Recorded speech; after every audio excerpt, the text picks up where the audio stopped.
me do this. Oh.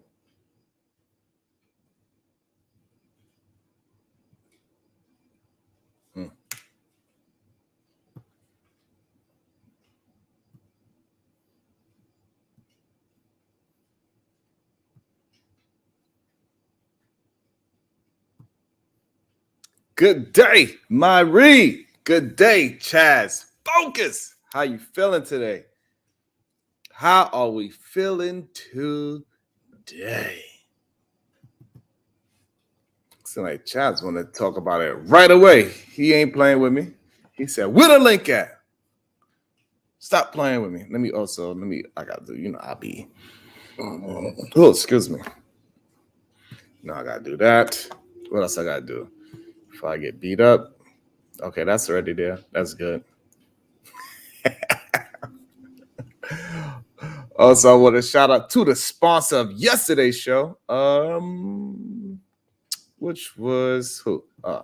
The sponsor of yesterday's show. Shout out to you. Thank you so much. I appreciate you, John, the analyst, and hopefully somebody will beat him out today and take the sponsorship.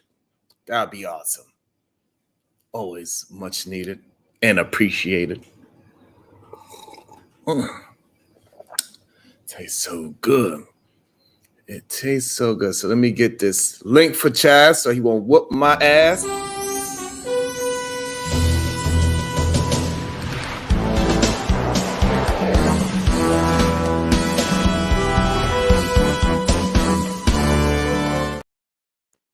There you go. How we doing? Hopefully everybody had a beautiful and productive week. I know I did. We got down to some really great, awesome conversations this week. Man, oh man. Some really dope conversations on Team Fatty Show. Interesting conversations. Really some dope, interesting conversations on This Might Be Risky. Shout out to DJ Hamp. And shout out to solution-based game because, we always got to deal with problems. So that's how we get down to solutions. Even though I know when people hear the word solutions, they think everything's supposed to be peaceful and non-argumentative. But it's actually the opposite. If you're actually doing self-reflection, you're always challenging yourself. You're always challenging your thoughts. And over here at the solution-based gang, we deal with the truth. It doesn't matter if the truth is me, somebody else's. It doesn't matter. We're only going to deal with the truth from now on and moving forward. And we rebel against remedial rhetoric because we hear it way too often. And we here to challenge people's thoughts to make sure their thoughts actually comes from them, their experiences. Something that they can implement in their life, and possibly, if it's good enough, we can implement it in our life as well. And when we do find some great information that we can implement in our life, we implement it today because tomorrow is a procrastinator's favorite day of the week is tomorrow. So that's what we are attempting to do here each and every single day of the week. Is to keep moving forward, to keep self-reflecting, learn from other people's mistakes, learn from other people's experiences. That is the focus of this channel. And sometimes, we do allow people to have their freedom of speech. We don't silence anybody, regardless if they agree with us, disagree with us, or even egregious ideas. We still allow you to speak your mind. We don't believe we have to silence you. We don't want no damn echo chambers. Chaz, that's you? I'm not sure. I see a black screen. I'm not sure what's going on with your kid. Okay. There we go. There you go, my guy. Let me fix some things. And today, yes, we're going to talk about what are some of the most toxic things a woman can do to a man. And before we get started on that, I want to welcome to the show, Chaz Focus. Good day, sir. How you feeling? Yes, sir. Yes, sir. How you doing, my guy? How you doing? Doing well. Sounding good. Got a new mic. Yeah, I gotta. Yeah, I gotta get my stuff. I gotta mess with the. I be busy, be doing so much stuff. I don't even be checking all of that stuff, the settings and all that other stuff. I just be, trying to get it done. But what's going on with you, man? What we talking about today, man? The most toxic thing a woman can do to a man. This ought to be good. Yeah, that's what I want to talk about. That's what I want to get into. Before I start the show, how's we allow people to come in because it's Saturday, so people waking up late, they chilling, they just it's Saturday, they just brushing their teeth. Yeah, people spending time with their kids. I don't want nobody to burn their microphones down. And shout out to the first lady in the chat, Miss Bracy. Jason Washington. He said the most toxic thing a woman can do to a man is fake grape charge through police or through street justice. That is pretty fucking toxic. The only problem with that is that I don't think that's happening en masse to where we can even put that in the conversation. It does happen, and it's egregious when it happens. And when it happens, it gets coverage. Everybody's talking about it. Yeah. But I don't think it happened in scale where we could say that is, but that is a very toxic thing. I do gotta admit that's more on the egregious side. That's the most egregious thing a woman could do rather than toxic. Because when I'm saying toxic, I mean something that women do on a day-to-day basis within relationships is what I'm trying to speak of. Not something that's just downright nasty. That's just nasty work for somebody to do that. That's just crazy. But Sharon, whether it's in mass or it's not in mass, it's just, even if it's one time, it's way too much. It's way too much. Because people go to people because there are, I forgot what the percentage is, since we always talk about percentages, but it just, even if it's 1%, it's 1% too many. Nobody deserves to go to jail for something that they didn't do. So I agree. Also, children alienation. That is a pretty harsh That's a big one. one. That's a big one as well. That is very big, and that happens very often. I agree with that. Ed Monet, he said, I get silence all the time. Liar. He's a storyteller. 187. I've been at work since 6. Ain't no lazy motherfuckers over her. Shout out to you, brother. Shout out to you. Early bird gets the worm. Early bird definitely gets the worm for sure. The most toxic thing a woman can do to a man is have another man's child and make him think it's his. That's another crazy one. Yeah, that is wild. That is wild. I also want to welcome to the show a man that never had a woman do anything toxic to him because he is the most toxic of them all. The man Williams. Good day, sir. Hey, nah. The man ain't the most toxic. That's my boy. Shout out to E. Nah, ain't no way the man's most toxic. You had some toxic motherfuckers on your show, Sharon. The man ain't even lighting a candle close to these motherfuckers. Oh, he's definitely lighting the candle. What's up, the man? What kind of candle you lighting today? We know the toxic ones was your best friends, but we exactly. Thank you for saying it. I didn't want to say it. Thank you for saying it, bro. But hey, it's a new day. We turned over a new leaf. I'm gonna let it go. But one thing I want to say is, I think what we don't talk about. I was watching this, and maybe I need to change my social media feed. Okay. But this dude was walking around, and he interviewed. It was like 40 women, random women walking down the street, right? And I don't know how true it was. And he was asking women, have they ever cheated on their exes, and their exes had no idea.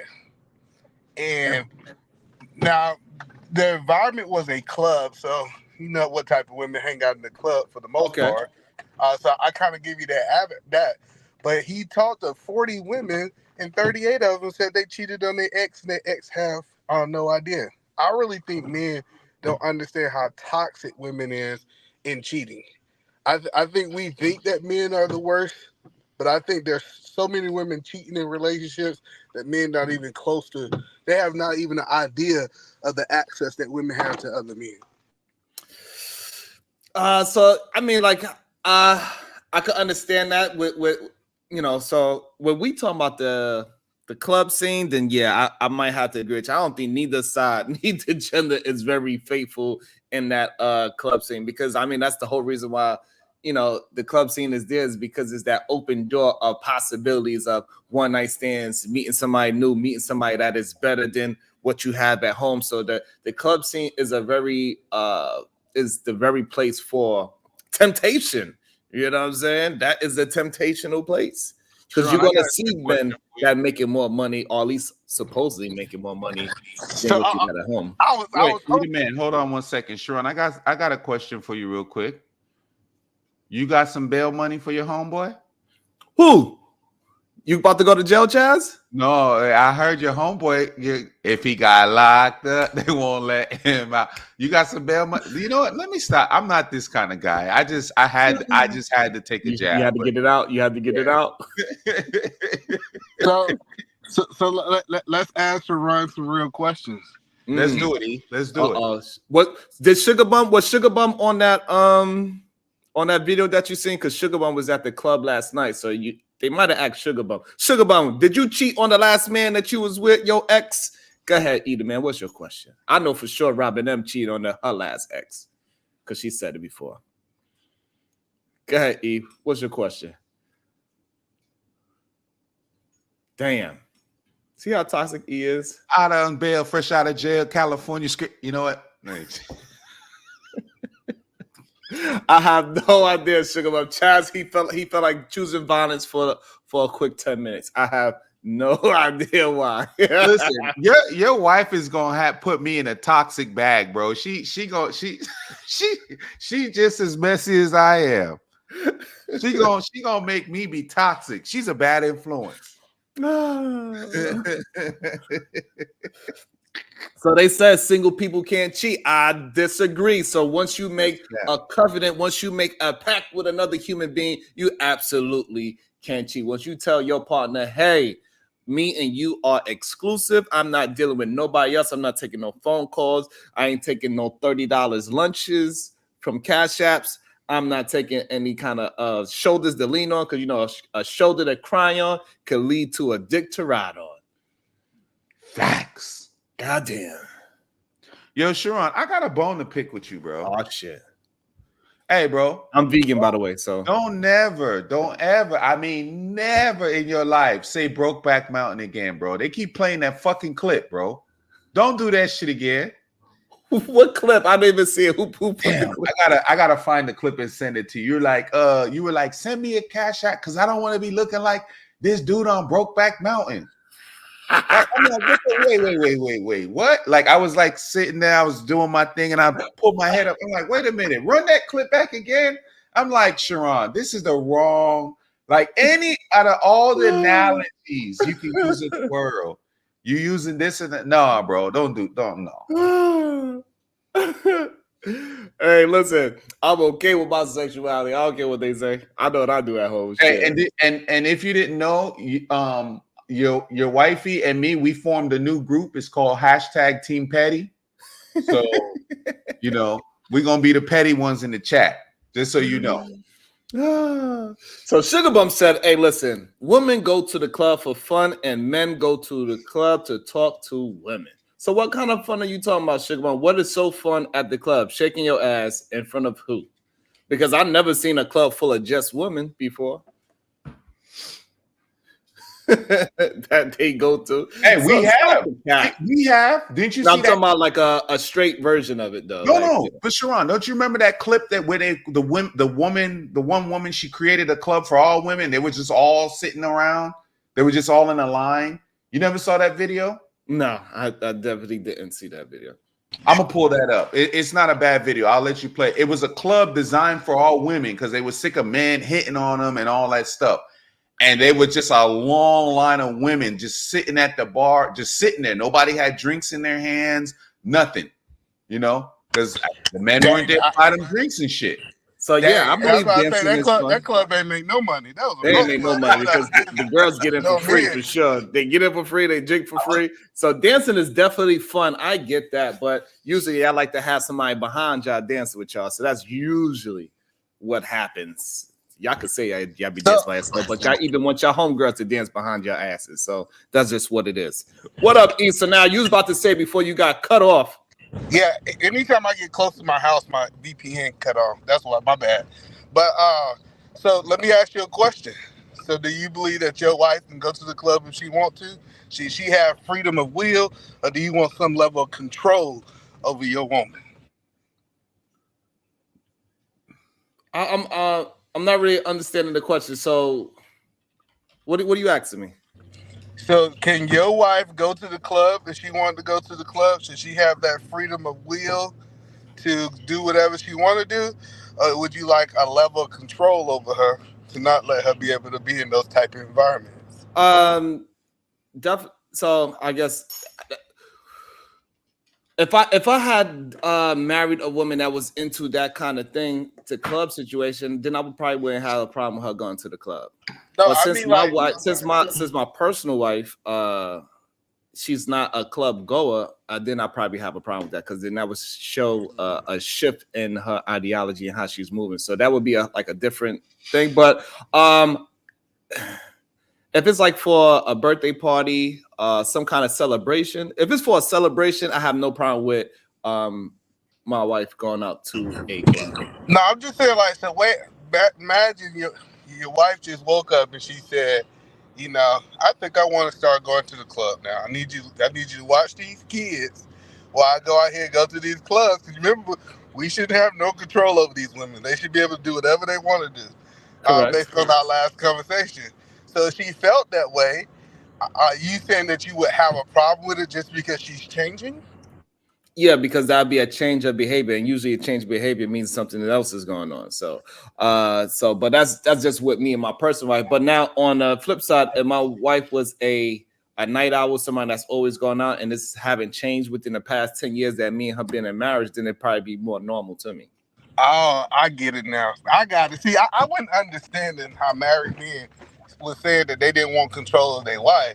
But now I get it. As long as you stay the same, I don't need control. But if you would start changing, then I need control. I got it. That makes sense to me now.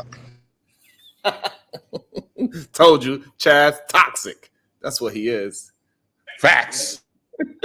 Trying to gaslight me. No, I just think that every man who's running a successful house wants some level of control of his household, right? He don't want things just going all kind of way, and I know that sounds triggering to other people, but nobody just should be able to do anything. With the same thing, the vice versa, what people don't hear from me, I believe that my wife should have some kind of control over the things that I'm doing too. My wife shouldn't have I shouldn't be able to go out and just be some wild west guy and do whatever I want to do. It is control and structure inside of a marriage. I think that's what we don't want to talk about in 2020, 24. Well, the problem is really is that most of the time when we hear the men talk, they make it seem like it's a one-way street, and a lot of women are going to rebel against that because it doesn't sound favorable towards the woman. It sounds like marriage is only favorable towards the man is the issue that most women are going to have. So that's the issue when men are talking. They are not talking like it's a free range between both parties. They make it seem like as it's only I say this, you're gonna have to do what I say, or you have to get the fuck out. And so they they act like they talk to their woman or their wife like a stranger on the goddamn street. That's what it sounds like. No, like any man that's married, I say that. Let me say this: any man that's successfully married, he just can't, like Sharon. I don't think you can go disappear for 2 nights and not call your wife. I think it's some level of structure in marriage. Like you just can't do that.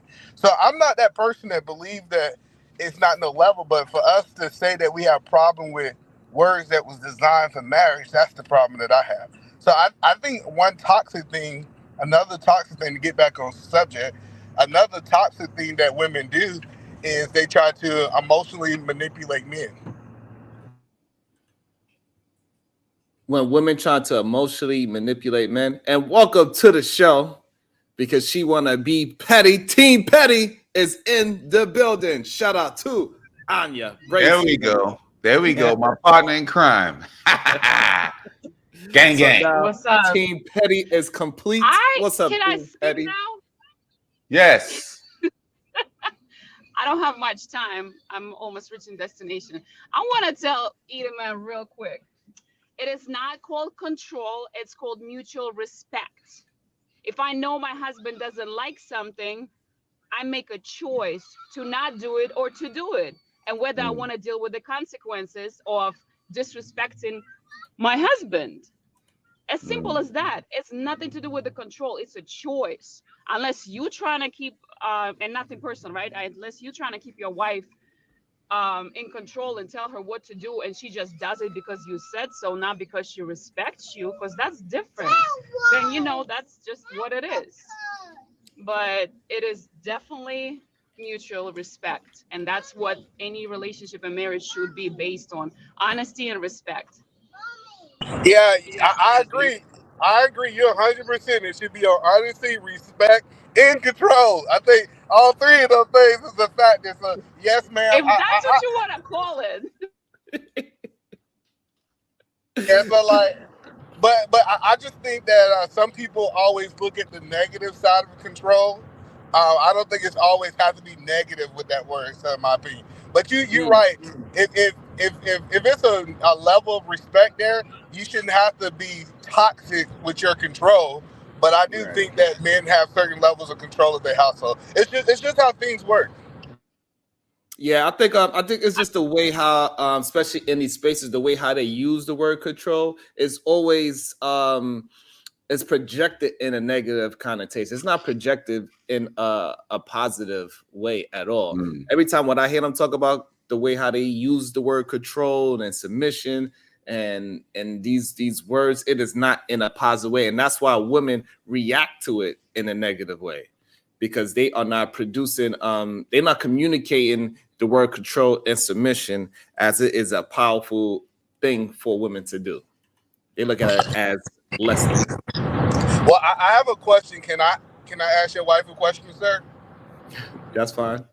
That's fine.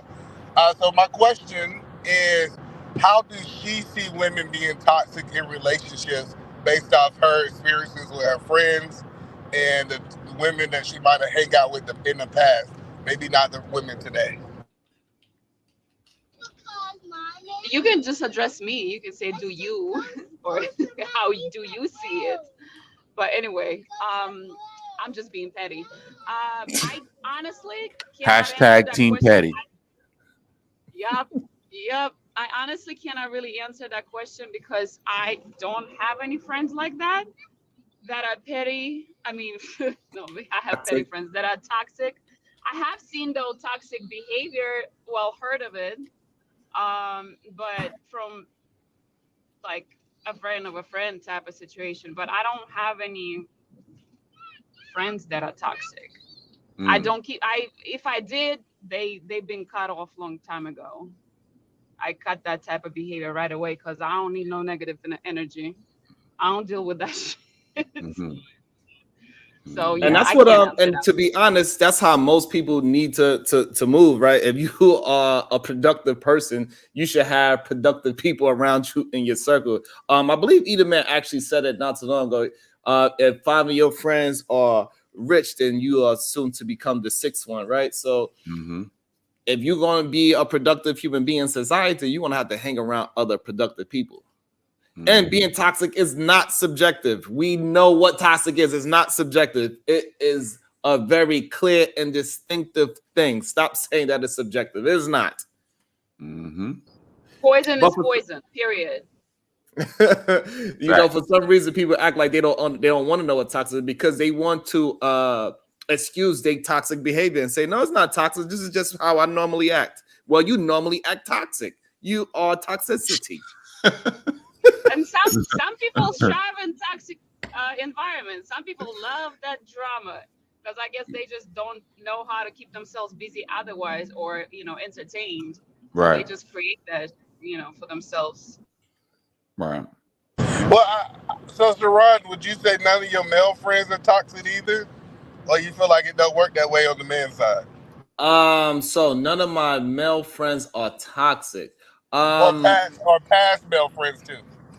So I wouldn't say that my current friends, I don't have any toxic current friends, but associates, yes, people that I know that's in my phone book right now, I could look at them and if he's called, I know which ones is which for sure.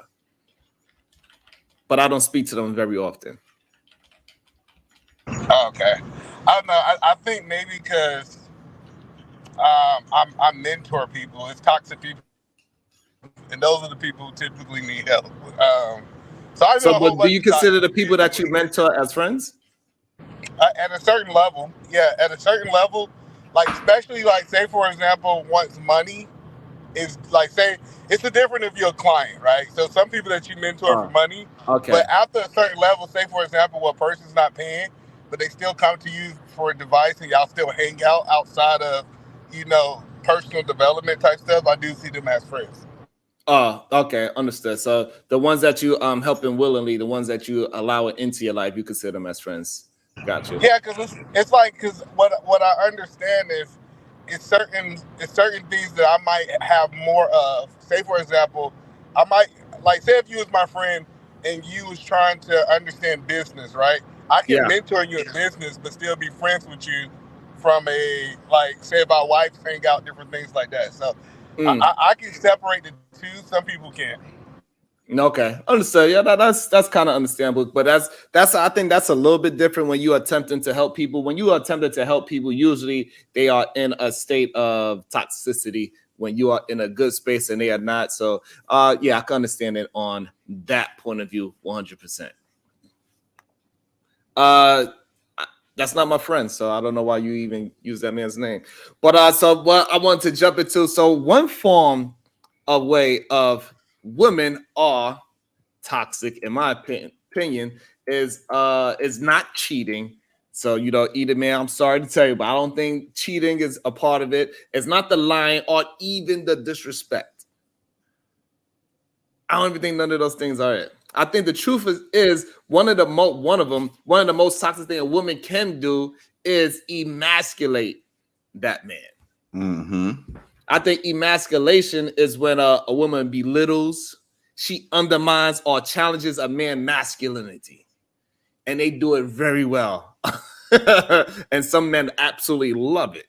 And it can happen in subtle ways, like constantly questioning his decisions or making him feel incompetent. It's something that women do very often, in my opinion. Or they could be even more blamed, like, mocking him in front of others or controlling every aspect of his life, being a goddamn mother wife. Or trying to embarrass him in front of other people. Huh? Or try to embarrass him in front of other people. That is crazy. And or to going me, to Mexico and not inviting them either. Goddamn. Like, who going to Mexico? Can I say something? Mm-hmm. Babe, sure. can I say And something? also, welcome to the show, Sway producer. Go ahead, wife.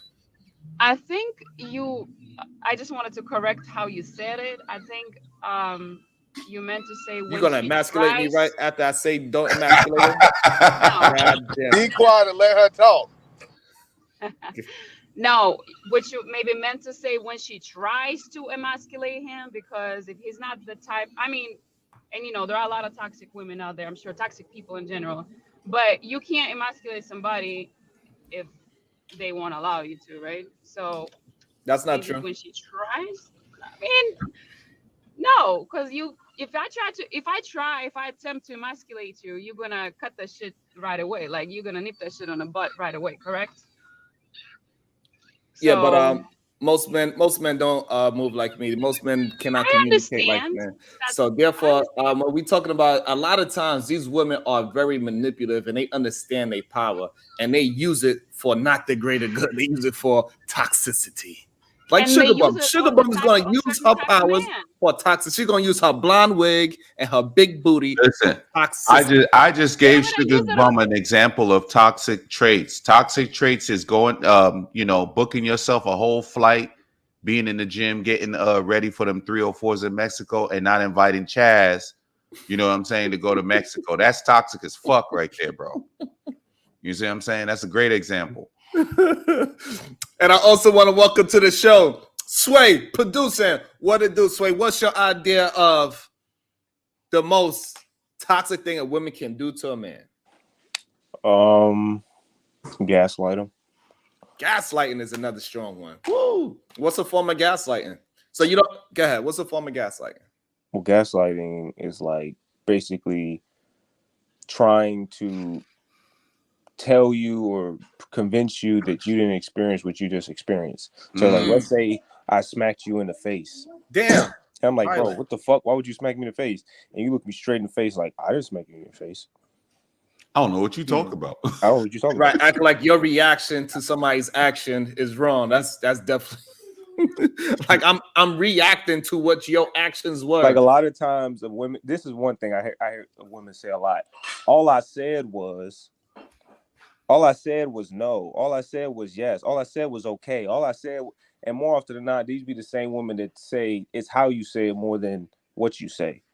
And a lot of women will get away with, word games on how they say shit. And so when you play it back, they'll be like, well, all I said was, not really understanding the nuance on how they said how they actually came across when saying those words. Why are you crying? Why are you crying? Stop crying.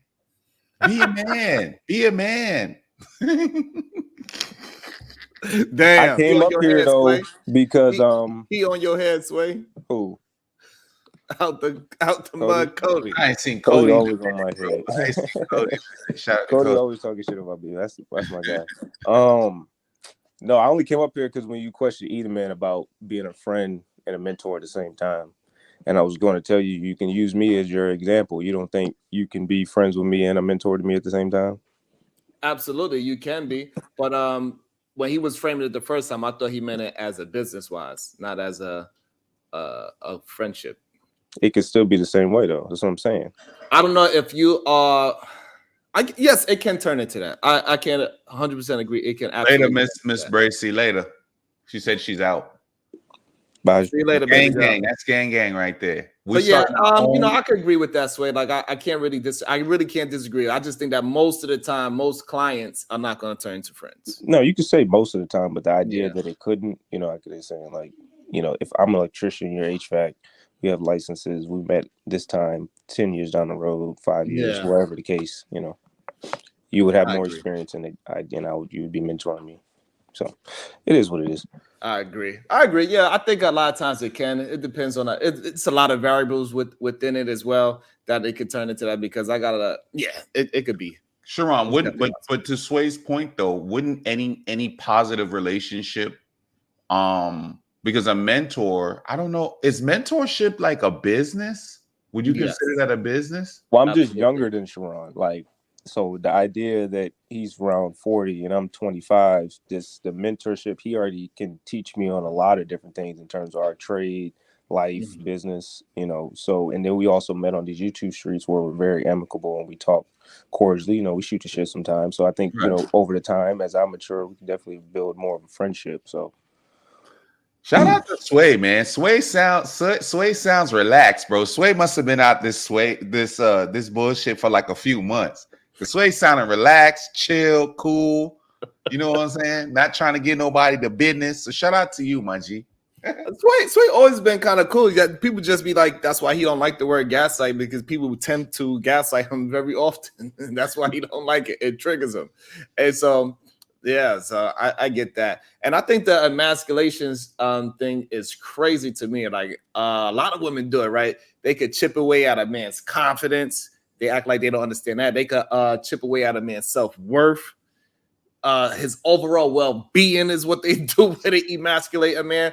So, they just chip away at it until he's just this punk-ass, docile human being at some point. So it can also create a toxic dynamic in the relationship, and I think it leads up to resentment and ultimately the erosion, because it's slow, the erosion of the love and respect that they have. So follow me on this, Sharon. Would you say that like women in general, what they'll do, because there's this thing that we hear all the time called a shit test. Would you say that like women, what they'll do is they'll just keep chipping away and see if they can, crack through, and then once they've kind of like gotten through or whatever, they'll just pretty much play with their with their food. You know what I mean? Like, so I think it's a when it very comes to thin that, line, Chad, between like questioning somebody, like, because you could definitely question somebody every move and then having questions about your moves. Like, I think it's a very thin line, because I think sometimes women are just very curious, and so they have a lot of questions on how you do this, how you going to get this done. Like, because to them, a lot of times they can only see in front of their hands. They cannot see 10 days, 20 years, 5 years ahead at times. So when you got this idea and you got this mass plan, that scene, it is so fucking big, because if you're dreaming big enough to somebody else that doesn't understand the vision yet, they're gonna be like, how the fuck are you gonna do that? And they really just questioning with real intriguing questions, right? It got that line, and then it got the one where it's, you know, more leaning towards emasculine. How the fuck are you gonna do that? You too short to dunk. right, you too fat to run. right. You too dumb to make $1 million. You know, like, so it got a very thin line between those two things, is questioning somebody's every move and having questions for somebody's move. Well, no, but I think he's right. I think Chad's right, because women are trying. They're gonna try to see what they can get away with, right? Like, if I believe at every point she want to know that you gonna stand on what you say that you gonna stand on, and if you, it's almost like the same thing with a child. If you tell a child you're gonna do something to them, and at the end of the day you don't do it to that child, they going to keep doing it because they feel like you're no longer is going to enforce the things that you say that you're going to do. And women are the same way. Yeah, so, you know, if you want a healthy and thriving relationship, I think we need to remember that respect is key. So, ladies, respect is key. We value respect more than anything within our relationship. So, you know, you need to support, encourage, and uplift your man. Sharon, here's where I flip the script. And just watch how that relationship flourishes when you do those things. That's what we want. That's what men really want. Here's where I flip the script. This is just my true belief and this is from my anecdotal experience, right? If you've ever had a woman to where the woman, and I was having this conversation yesterday on Ashton's panel, if you ever have a woman to where the woman like follows your lead, and because it's a lot of guys that really complain about women, right? But if you ever have a woman that when she generally like follows your lead, because I always say this to people and they don't catch it. I always say what a man glorifies, a woman will exemplify. So if you're a man's man, or what a woman believes is a man's man, and she decides to follow after you or what have you, you won't have those problems. You won't have those issues. A lot of the times I think people are trying to force relationships or trying to force things to be there that just simply isn't there. You know what I mean? If you're having all these headaches and you're having all this stuff, maybe that woman is just not for you. You know what I'm saying? Well, maybe that man is not for you. So this is a good example of it, right? My Reed, Sugar, I call my ex dude. When I was mad, he would be angry. Yeah, just testing him because she knows. So she knew that was going to happen. That's crazy. That is the toxic. That's so toxic right there.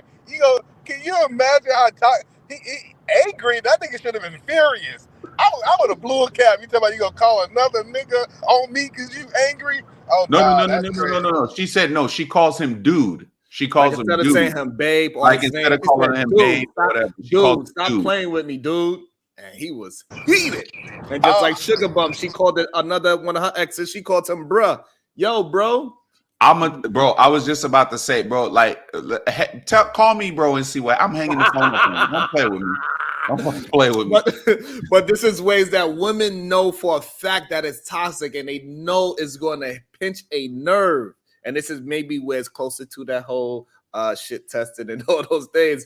But yes, it is seen very disrespectful. That's just crazy.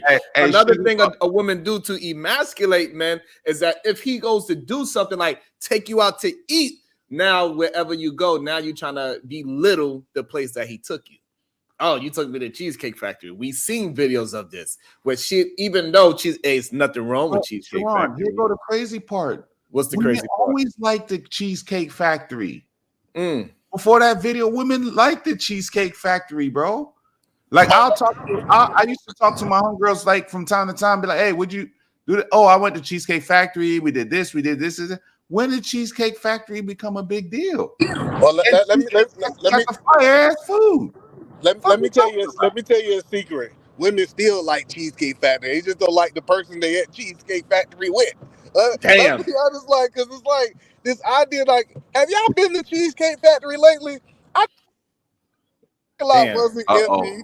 People are still going to Cheesecake Factory. What I think a lot of men don't want to understand is she just don't want you, bro. It's nothing you can do to make her want you, and accept that. I believe what he's saying because, like, bro, I've seen online where dudes be like, "Oh, this is my first date," and he taking them to McDonald's and shit. Like facts, bro. I can find videos right now about that shit, and she cool with it. But here's the thing. E is hitting on something that is very true. So, but what a toxic woman would do is, since she doesn't really like you, she would gaslight you to making it seem like that Cheesecake Factory is not a good date and belittle your goddamn date plans. For example, you could take a girl to a goddamn basketball game, and if it ain't floor seats, she will belittle you and make jokes about you and put it on a goddamn TikTok. Yeah, I saw that. What she would do is, you know what I'm saying? So that is the crazy part of this whole situation. So that's the part that we are talking about. Well, I'm doing the wrong thing. That's what I'm doing. I hope this ain't no X videos clip, Sharon. What we doing here? This is my ex-girlfriend right here. She's mad at me because I took her to the Knicks game and it was too high in the stadium. Right. So I done did my makeup, put my outfit on. They said we going to a basketball game. Let me show y'all what they got me sitting there. I done left that. I'm sitting in a whole nother seat because I don't even give a. Why would you even play with me like that? Y'all, do y'all see how high I am? Okay. And they keep texting my phone talking about where you at, where you at. Don't worry about it, sweetheart. I'm finna find me another date. This play musical chairs, dog. I'm finna just make this the best I they playing some basketball musical chairs, and I'm finna show y'all what they doing. One seat remaining. Damn. Okay.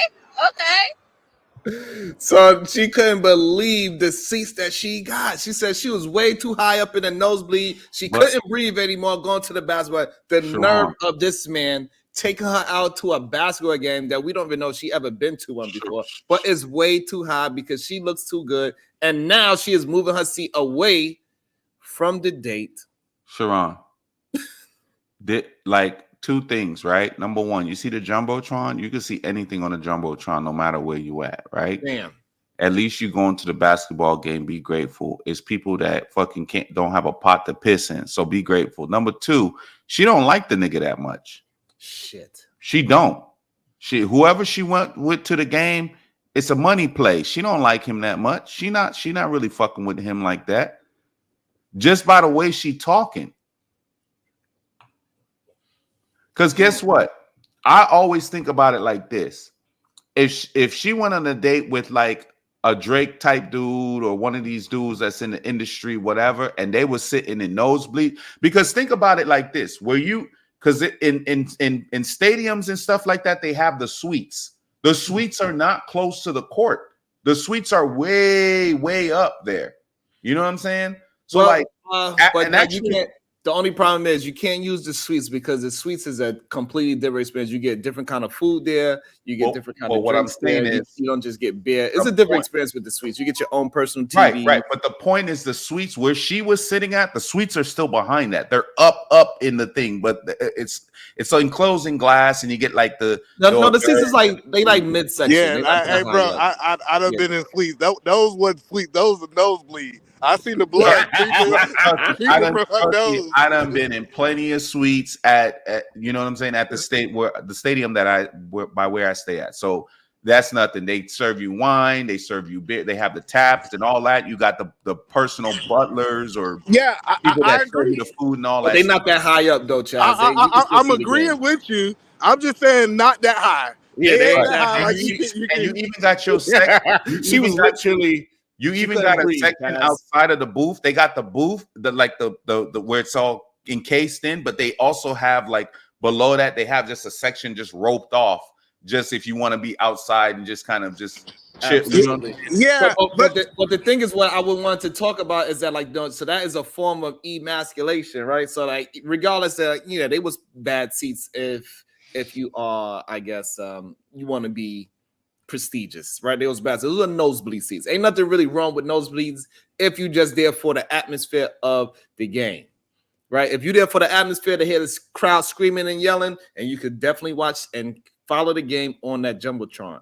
However, when she is being unappreciative of this gift of going to the game that which she did not pay for, is Right. the emasculation, is what women tend to do when they don't like you. And this is Right. a problem that is very toxic. Exactly. You could have asked them, where are we sitting? If it was a problem where you were sitting, you should have asked them from up jump. Do not expect somebody to give you something that you didn't set a precedent for in the first place. So you should say, hey, listen, I don't mind going to a game, but I need to be sitting at least midsection or lower. If you can't afford to do that, then I'm not the date for you. You should have put that out there. So this way he knows what type of woman he is getting from you, that you are just somebody that's going to use him. Not wait till you get there and then now all of a sudden you have a problem with the seats. You should have said you had a problem with the seats from the get-go. I'm not going to no basketball game if I got to sit in the goddamn nosebleeds is what you should have said. But you have expectations without expressing your expectations, and now you are mad, and now you're running away from them, And Sharon, making it a horrible experience. Sharon, it goes to just show it's bullshit. It's just a power play because number one, those seats are for ticket holders, bro. And usually those seats, you know how much them seats cost to sit up front, depending on the team, how good the team is. Them seats are expensive as shit. And it's usually like people that are like, season pass holders and stuff like that, or like people that got a lot of bread. When you look at like the Lakers, for example, you see the people that sit up front, the Jack Nicholsons and Lil Wayne and fucking like those people and stuff, man, them seats are expensive. You know what I mean? So I'm paying like 30 bands a year or 50 bands a year or whatever it fucking costs to be a season pass holder. You know what I'm just putting this kind of just a general idea because like I said, on the high end, it just depends on the team. You know what I mean? Like and the sport. So, I'm paying this kind of bread for these passes and stuff. I'm not taking you there. Like chances are it's like people that have like offices with businesses and they wanted to wine and dine their clients and shit like that, and entrepreneurs and business people that are sitting way up front. Them seats are fucking expensive. But what I want to talk about is like the toxicity. I want young men to understand that you cannot allow this type of situation to chip away at your confidence. Because what I'm also understanding is that when these things happen, that these young men confidence, they get less and less and less as they move forward. And this is why they have a difficult time with women. Because once a woman like this give him that experience, he's scared to do it to the next woman. And he let this one experience deter him. And then he do it again. Then that deters him more and more. And then he just becomes, a hermit, so to speak. Now he just hanging out with his fellas, playing video games, stay in the house. He ain't dealing with no women. He ain't hitting them on the DM. He ain't talking to them when he's walking past the street. He ain't talking to them in the coffee shop because women clearly say they don't want to do coffee dates and all these things. And they allow that to deter them because of toxic women. And stop allowing these women to chip away. Stop allowing them to emasculate you and chip away on your confidence of who you are. Exactly. And you got to keep moving forward, regardless if you get rejected. That's one thing that my age group, that's what we built the callus of rejection. We don't care. I'll go to the club back in the days. It didn't matter how many times I got rejected. I would ask the next lady for a goddamn dance. I don't care if that blonde-haired, wig-wearing girl with the big booty told me no. Hey, Sharon, here go the crazy part about them seats too. There ain't no guarantee you're going to get no box at the end. You know what I'm saying? There's no guarantees in that. Well, so the thing is that men should not be dating for box in the first place. So that's right. But again, usually like kind of the appreciation is reciprocated. It's like really like at least a lot of the times when you go on dates and things like that, from what I observed from when you go on dates and stuff like that. It's not even appreciated, bro. You can't even like open the door for people nowadays and they say thank you just to be on the thankful side. So now I'm glad that you brought that up. So now I believe that us men, we need to, and we have our standards that we are doing something. We are saying that the women that we dealing with, we are not allowing her to open no doors. It shouldn't be on a case that she has to say thank you. We should be doing that because that's what we do. Now, when it's when now you doing things for gratification, that's kind of selfish. It shouldn't be that selfish. At the same time, is a thin line between that and then somebody just not showing any kind of gratitude as well, right? Is a thin line between those two things. So right, that's what I'm saying. It's like, you know, I don't have to open it, just like you don't have to open it. But when people open the door for me, I say, hey, thank you. You know what I'm saying? And usually I actually like stop and like just say, hey, no, I got it, and then open the door for them. You know what I'm saying? So like it's just a courteous gesture. Thank you is not going to get you shot. It's not going to get you killed. People are even just too prideful just to even say thank you. Just to acknowledge. The thank you is more of the acknowledgement of, hey, you didn't have to. You could have slammed the door in my face, but thanks for not being an asshole. You know what I mean? Right, but at the same time, you should be doing it. You should be doing it because you're not an asshole. That's the next part to it too, right? You should be. It doesn't matter how many times I open the door, and if every time I did it and somebody didn't say thank you, that doesn't affect me throughout my day.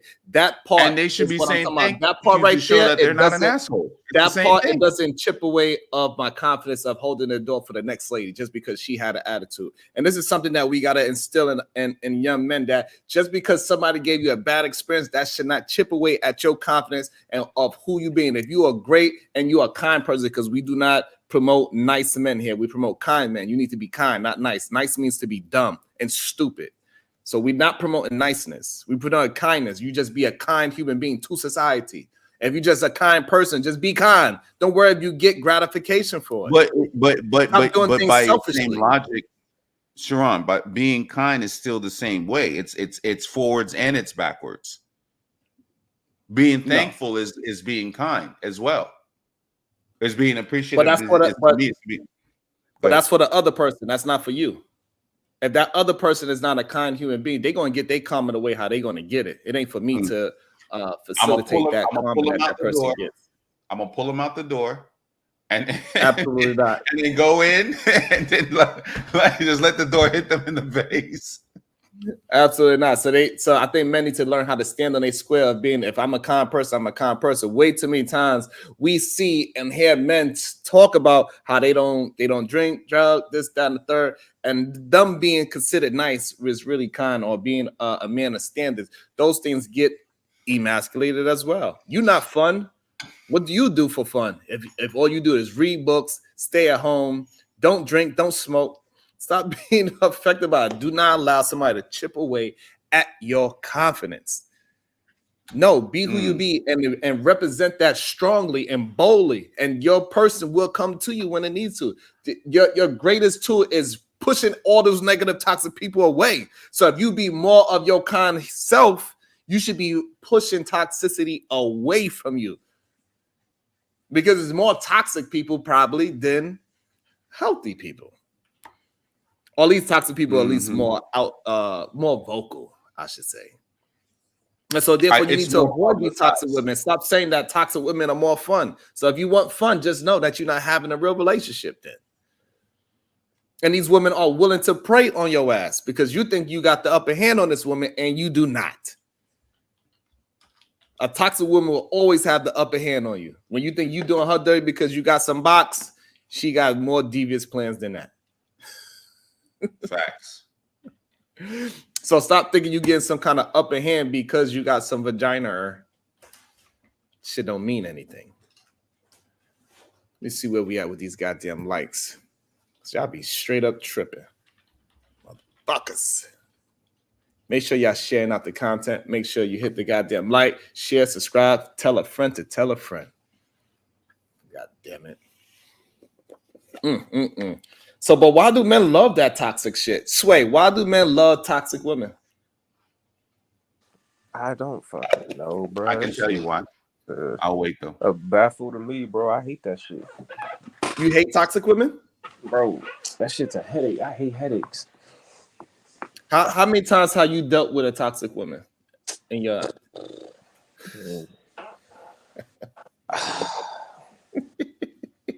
that many? I don't deal with toxic women like that, but like the Okay. idea is like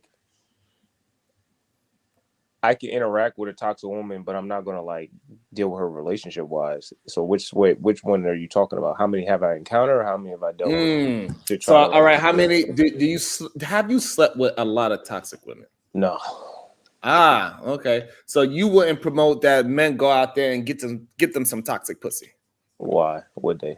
I mean, no, I don't think you should. But I mean, the main thing is I think they're options. So, you know. But the main reason why they love them some toxic pussy because it's fun. They do some wild shit in the bedroom. They do things that other people are not. It's wild shit in the bedroom is not synonymous to toxic women. But why do people believe that it is? I have no idea. Maybe because toxic women are loose with their bodies. I don't know. Damn. So they have a lot of sexual experiences, and so they would be experiencing all the gawks and all that shit. I had a 10-year toxic soul tie. Yikes. That's crazy. Hey, that's crazy. So, Chaz, why do you deal with toxic vagina at all times? First of all, I don't deal with no toxic vagina. The second thing is I don't want to go down this rabbit hole because it kind of gets like weird and deep, and you have to explain and da da da da. But I think like the toxic stuff is like even when you're a child, you associate toxic behaviors or because you associate toxic behavior with love. Even as a child, even growing up, the first person who bullies you typically is your parents. The first person who's mean to you generally is your parents. So you tie that in with the love part, especially when they like, oh, this hurts me more than it hurts you, that type of shit. So in your mind, you associate like toxicity, negativity, all that type of stuff with like love. So when you get out into the world and you deal with people that are toxic, women that are toxic, I think that you tend to associate that same thing with love based on how you grew up. In a nutshell, it gets deeper than that, but I don't really want to get into that because if it gets mischaracterized or misconstrued, then it could be like a clippable moment. So damn. I feel you on that. So I got this young lady here. She's going to explain it better than us men going to be able to say. Because maybe if it's coming from a woman, maybe other women will understand where we are coming from. Maybe. So let's let this lady explain it. Obsessed with women like they used to be. Y'all don't find that kind of weird? It is. And to be honest, no, I don't find that kind of weird. Because what exactly is there for men to be obsessed with in today's world? I don't know. Women have left no room for imagination, none whatsoever. It's like your sense of entitlement is out of control. Your expectations are unrealistic. Y'all walk around showing your bodies half dressed, half exposed 24/7, out smoking, drinking, partying 24/7, on the scene 24/7. A lot of y'all are not even coming with nothing to the table because you're too busy with your hand out trying to see what man got the next bag so he can sponsor your lifestyle to make you look like you're living a lifestyle to post on the internet.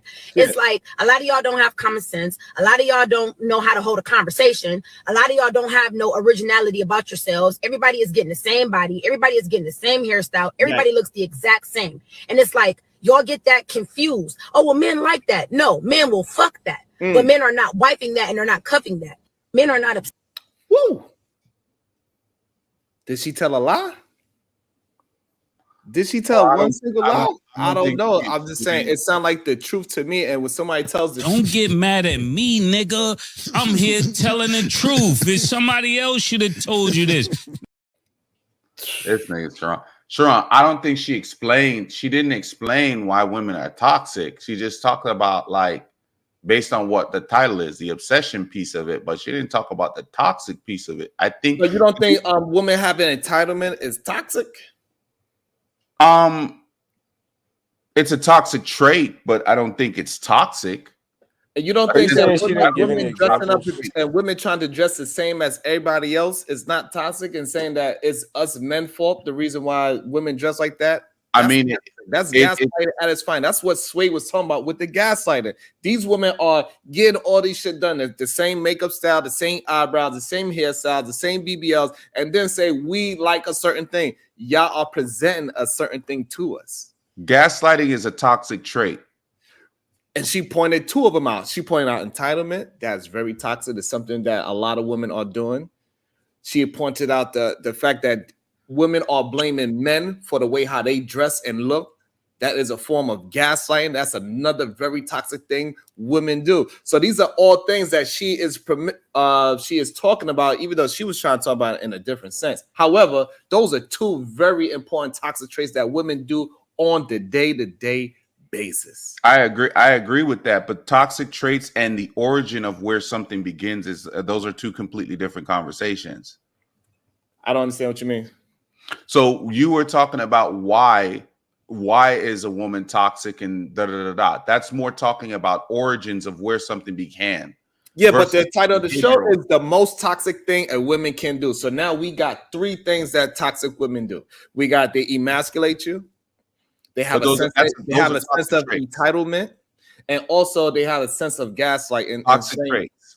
Those are all three different toxic traits. Right. So there's a difference between toxic traits and figuring out where something comes from. Where does that learned behavior come from? Well, if you want to educate us, then tell us. Well, I did, but like I said, I spoke to it a little bit. Rewind it if you they should rewind it if they have to. But again, I don't want to go down this rabbit hole because it takes some time to explain. Because you can even go further into like why men like women that are toxic. That's like a whole nother animal to tackle. It's not something that we're going to be able to tackle in like the next 5 minutes. That's fine, but right, that's fine. I don't want to conflate a bunch of different things into one conversation. Right. But based on your title and based on the things that you explained in the last couple of minutes, those are toxic traits, right?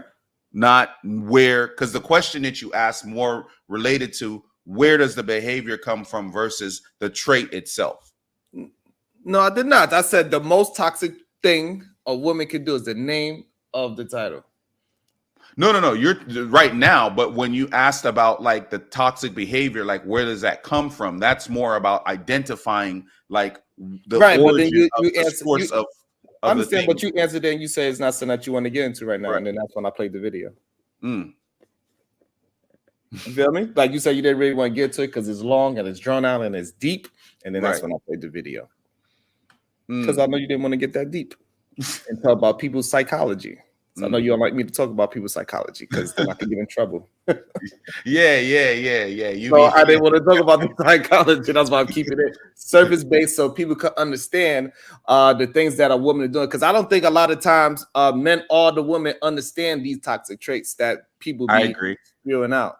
So just the surface, if they could start to see it and recognize it, maybe women can start to recognize when they do it themselves and they do it to the men that they are dealing with, and they can stop being toxic towards the men so they can find. And so just like this lady that Sugar Mom said, she did not have a ring on her finger, even though I don't have one neither.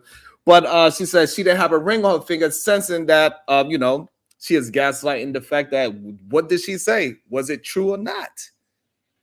That's the real problem with it. Why are you trying to, why would you try to disregard what she's saying because she's married or not? Then if she is married, you're going to say something about that as well. Because it happened to me yesterday. It doesn't matter if you're married or not. They just try to find little things to say to discredit you of what you are talking about. Just like yesterday, I'm talking to this young man and he asked me how long I've been married because we was talking about dating. And he said, I cannot talk about dating because I've been married for 12 years. Sounds insane to me. It sounds just like these toxic women. No, you just can't talk about young people dating young women. That's insane. That's insane. Well, that's what I was about to ask you. You can speak on the experience of you. Like the idea, my thought is when you said that, right, is I'm not going to go to the extreme. Like if you was to go back out here in the market, you couldn't bag for women. That doesn't make any sense. But I think the main thing is like when you're talking about the experience of a young man and what we're going through with these young women and their ideology, it is like night and day to the young woman you were dating at 22. Granted, like I said, I think there was a lot of hyperbolic speech in the conversation, but I think the main thing is just to understand it. Like, we're talking about two different generations. Even your experience with dealing with a 22-year-old and him as a 22-year-old dealing with the same girl would be different. You know what I'm saying? Because your age is different. How they would view you, how they would experience you would be different. So I think we just need to stop being so. So I think the main problem is, especially for younger people, they don't understand this same conversation been going on since before I was born. I mean, That's the not the same point. exact That's not thing. the point. That's not the And point. so what I'm saying is that That's so not the even point, back then, Ron. so That even ain't- back then, what I'm saying on, is that bro. even back then they were saying the same thing, and then the younger people were saying the same thing. You older people don't know what we are going through. They And said the were same they thing. right? So Were you what I'm right? saying is that if they were Were saying you the same right when thing, you were 22 and y'all was disputing to your 50-year-old parents that y'all don't know what we're going through? Were y'all right, or were they talking shit? so I don't know. I never really had a conversation about people All about right, that. then. I So already, that's what I'm saying. I Y'all already knew what I had to generation had do. y'all time to say that the old didn't know what they was going through. It's like y'all understood what y'all was going through, and they didn't never experience that. And No, so so what I'm the saying is idea this. is that I'm never going to be like, yeah, I know what y'all went through, even though I never experienced Jim Crow. That don't make no sense. No, so what I'm saying is this, and we keep it towards dating. A mindset is a mindset. It doesn't matter if we want to add in social media, if you want to add in Jim Crow, if you want to add in slavery, dating is fucking dating. All those other things that's outside of dating is That's it is crazy. just I kind of agree with Sway to it. Like That's what he's crazy. saying is because, like, even though like you have the foundation of a house is a house, but it's different dynamics. I even recognize, you know what I'm saying, that things have changed. When I think about even, bro, we were, like I said, we were having this conversation in general last night, and I was talking about like even just media, right? When you watch media generally reflects the time and the minds and the hearts of the people in that time frame. So I was looking at like some stuff from like the 80s and like the 90s, kind of like, and I was just watching how the women like it was a couple of videos with women artists and stuff, and I was just thinking about like kind of like the message that they were selling to us, and it was a lot different than what we're being sold now. You know what I mean? So I think what was the difference? well, if you think about the music, right? The music, like women were actually singing to Music men. don't have nothing to do with dating. But again, I prefaced it by saying when we watch media and we watch the news and things like that, it's a reflection of the time and the space that we're in. It's a reflection of the hearts and minds of the people that we're in that space, in that time, and how people do things, because culture is, you know, the way that we're moving with culture as far as like the way people dress, the way people talk to each other, and things like that. So that's why I said preface that first to go back into the media piece of it. So here's my problem with it. So like even back then that you have referenced that is a big difference. It wasn't, because hip hop was still considered the same type of before. We dressed different, we danced different, we still did the same things. Like the same way how people look at goddamn Glorilla, they looked at Little Kim and Foxy Brown the same way. Yeah, but there was hip hop. They looked at Maya, they looked at Kaya. They look at Kaya the same way. What I'm saying is that it did not change. The problem is that I could see it for a fact that it didn't change. It has changed. The same way how y'all had Little Pump, we had Humpty Hump. But it has changed, because think about it. You had Little Kim, and before the Little Kims, 10 years before that, you had like the Queen Latifahs, you had the Roxannes. It's just not going to be what my argument is. My main argument is that it is going to be that way, Sway, because the point is what was then in that era is different from what is now. Well, so my even main dating thing is the that same when thing. When Sharon is going to just find a hole to deny, he's going to say yes, it is, yes, it is. So it's going to be a dead end horse. It's going to be beating a dead horse. I think the argument right now is that when we're talking to you guys on these panels, right, and you're speaking to us and not only trying to speak and reflect on our experience, but you more often not try to give us advice on it, and we're telling you that don't work. They don't give a fuck about that shit. That's how we know that y'all aren't dealing with the same level of women, is that the thought process isn't the same. The advice, which I think is okay, with how y'all think we should move with them and all this, a lot of times it wouldn't work on most of the women we dealing with. So that's why a lot of times we're like, bro, that shit is for the birds. Like, we're not listening to you. You don't know what we're talking about. So now, hold obviously, on. you didn't experience the women we're dealing with, because the advice you're giving is shit. So this is where I disagree. So before you even go out and try the advice, you say it's shit. That's number one. Number two, how do you know we didn't try it? A lot of times the advice. How do you know we didn't try it? How do you know we didn't see someone try? How do we know we didn't see y'all try and fail? I got you. You're gonna be able to get your thought out. So what I'm saying is, like, because if I give you advice right now, you're gonna tell me no, that doesn't work. When you didn't try the advice, there's no way you could have tried the advice. Talking about in general, Sharon. Huh? Are you talking about me personally? Talking about in general? Yes, I'm always talking about in general. I'm about to say, because you better not say you and you won't to me, nigga. Goddamn. Anyway, so when somebody give you advice in general, not you per se, when an older person gives somebody advice on these panels, they'll say, well, you don't know this dating market. You don't understand how this to be. But you didn't even go ahead and test out the advice first. The problem is that the advice that most people that are given advice about successfully long-lasting relationship, it is not meant for the masses. And no, it's not supposed to work on every woman. It's supposed to work on the woman that is meant for you. So therefore, the advice, you're giving general advice, Sharon, then you would give advice that will work for the masses. What are you talking about? Sharon, y'all gotta allow me to at least finish out. Yeah, go ahead. My fault. Go ahead. You can't say general and then specific now in a conversation. What? How did I get it? How did I turn into? You said you're going to give general advice to a specific problem. That don't make no sense. Or specific advice to a general problem. Like, you got to pick and choose, man. If it's a general problem, you got to get general advice that will help most people. If it's a specific problem, do you give him specific answers for his exact problem? But so, like, again, y'all can give specific advice to a general issue makes no sense. It does make sense, but you're just not listening to what I actually said. So you don't know anything about him. How would you be able to give him specific advice?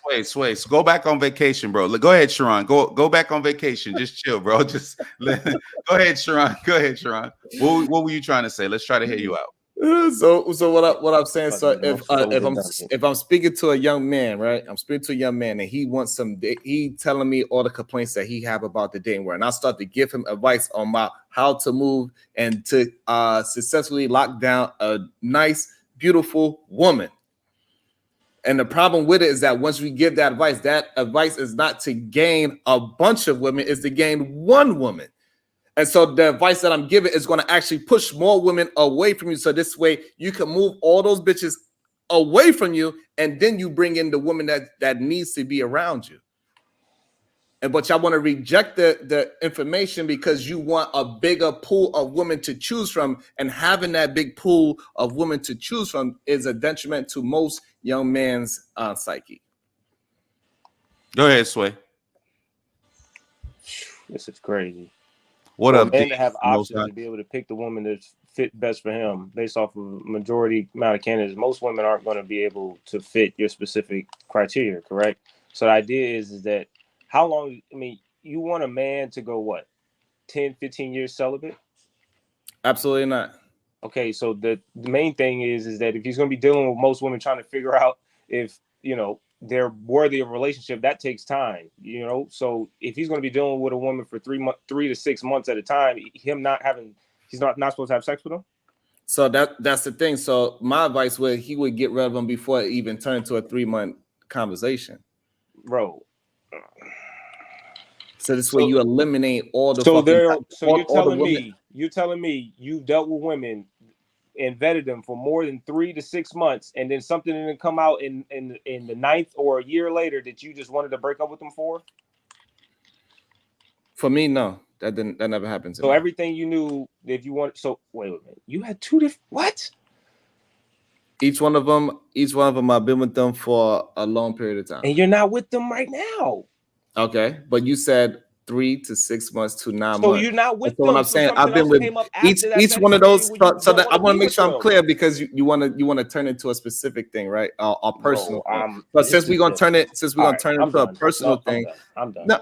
if we're gonna turn it into a personal thing, each one of those women, I've been in a relationship with them for more than 5 years. So that's the issue that people don't understand. Like you want to turn it into a personal thing, then it could be a personal thing. Each one of those women, I was in a relationship for more than 5 years because I was able to communicate, and eventually we wound up drifting into different paths in life, and neither one of us held each other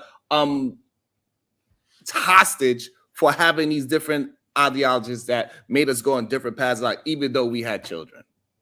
What we did was figure out how we're going to do the best we can and co-parent for the goddamn child. And for some reason, me expressing that is hard for some people to deal with. And I wasn't even trying to bring it onto me. I'm giving general conversation. I'm not saying that you have to do it. All I'm saying is that if you are the one complaining about something and then somebody gives you advice, you got to attempt to fucking do the advice first before you complain about the advice.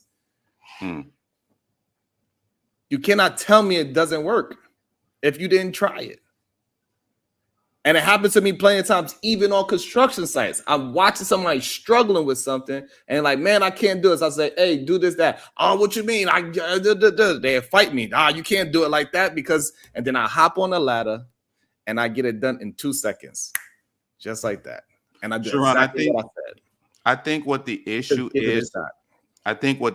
is, is people think because you've been married so long, and again, this is like my interpretation of why people are saying this, and I'm pretty sure you have the understanding, but I just want to say it so everyone that's in the chat, we can all be following along.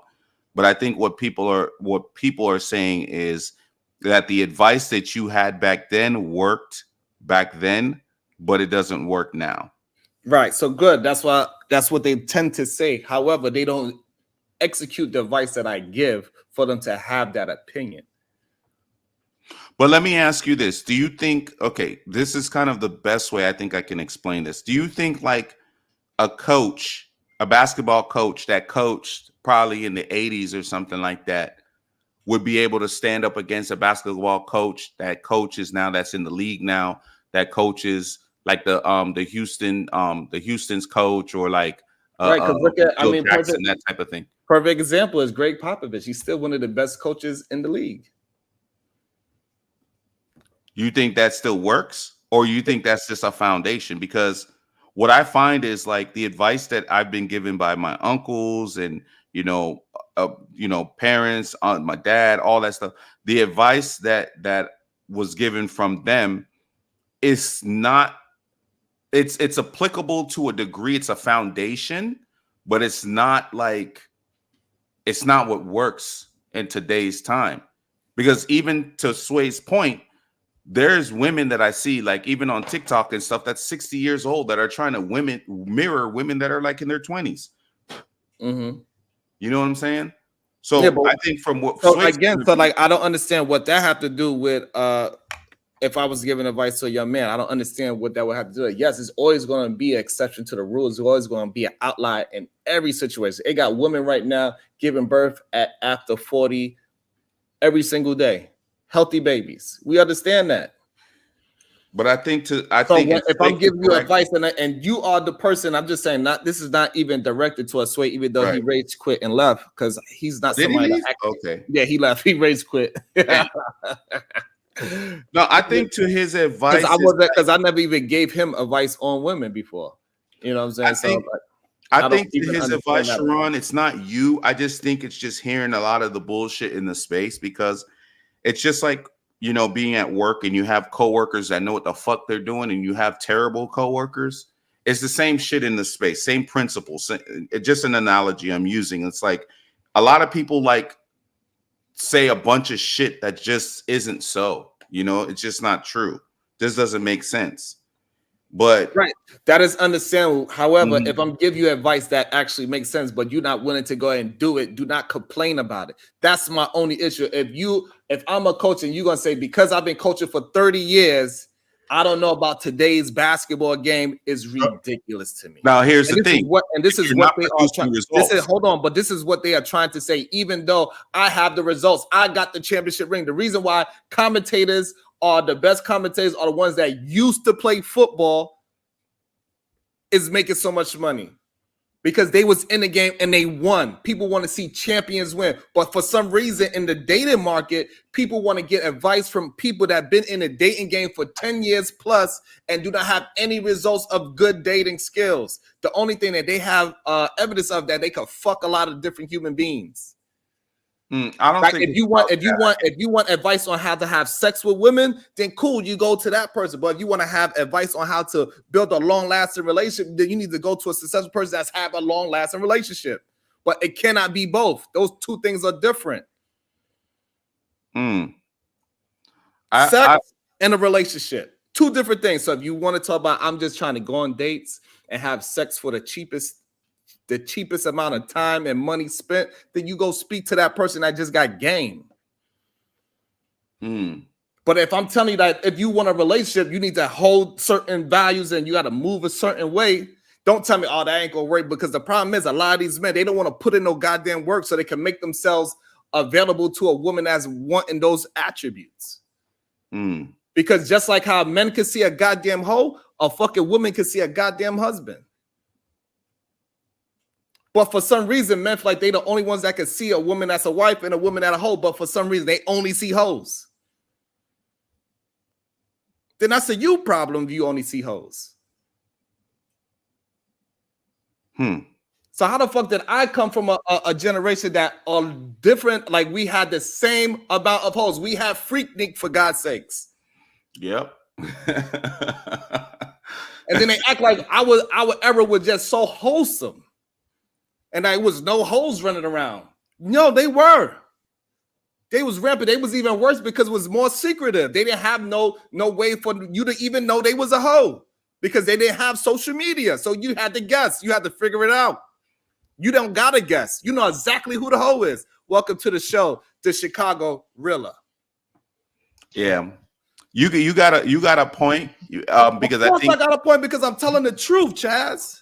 I'm not here trying to sugarcoat it. No, like I'm not. Listen, but what I'm saying, people do not want to put in the work.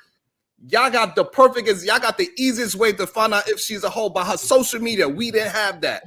We had to figure it out on the fly in real time. We had to go and talk to fucking people in real time and get disrespect and say, "Oh, your goddamn shoes is crusty." They don't even know if your shoes is real or not because they see you through a goddamn avatar. They don't. Yeah, we didn't have the Tinders and all that stuff. No, I get it, Sharon. I get it. But what I'm saying is, what I'm just trying to just kind of like bridge together is like the generations, like even like the generations such as Sway and such as Cheeky and stuff like that. You know what I'm saying? You could tell it's a difference. No, like to me, in my generation, we actually like took the advice from the elder players and street hustlers and all that stuff. We actually took their advice. You know what I mean? They would say, "Hey, go to school, get your education, this, that, and the third." A lot has changed. But you know why, Chaz? Yeah, go ahead. But here's the thing, and this is why I'm jumping in. Thank you, Sharon. Hey, man, I appreciate you putting the Chicago Rilla on my name. Man, put some respect on my name, get doggy. I appreciate that, brother. Peace to the guys. Top of it to you all. You know what I'm saying? Peace to the chat. Top of the top. I'm up ripping and running, man. So I'm just tapping in just really quick. The one thing that I keep hearing, and Chaz, to your point, you're actually right. Very right. We didn't always listen to the OGs, right? In like the direct sense. Sometimes they had to sit with us for a minute, then it resonated later, so on and so forth. But we gave deference to them because a lot of times we didn't agree with their methodology. Right.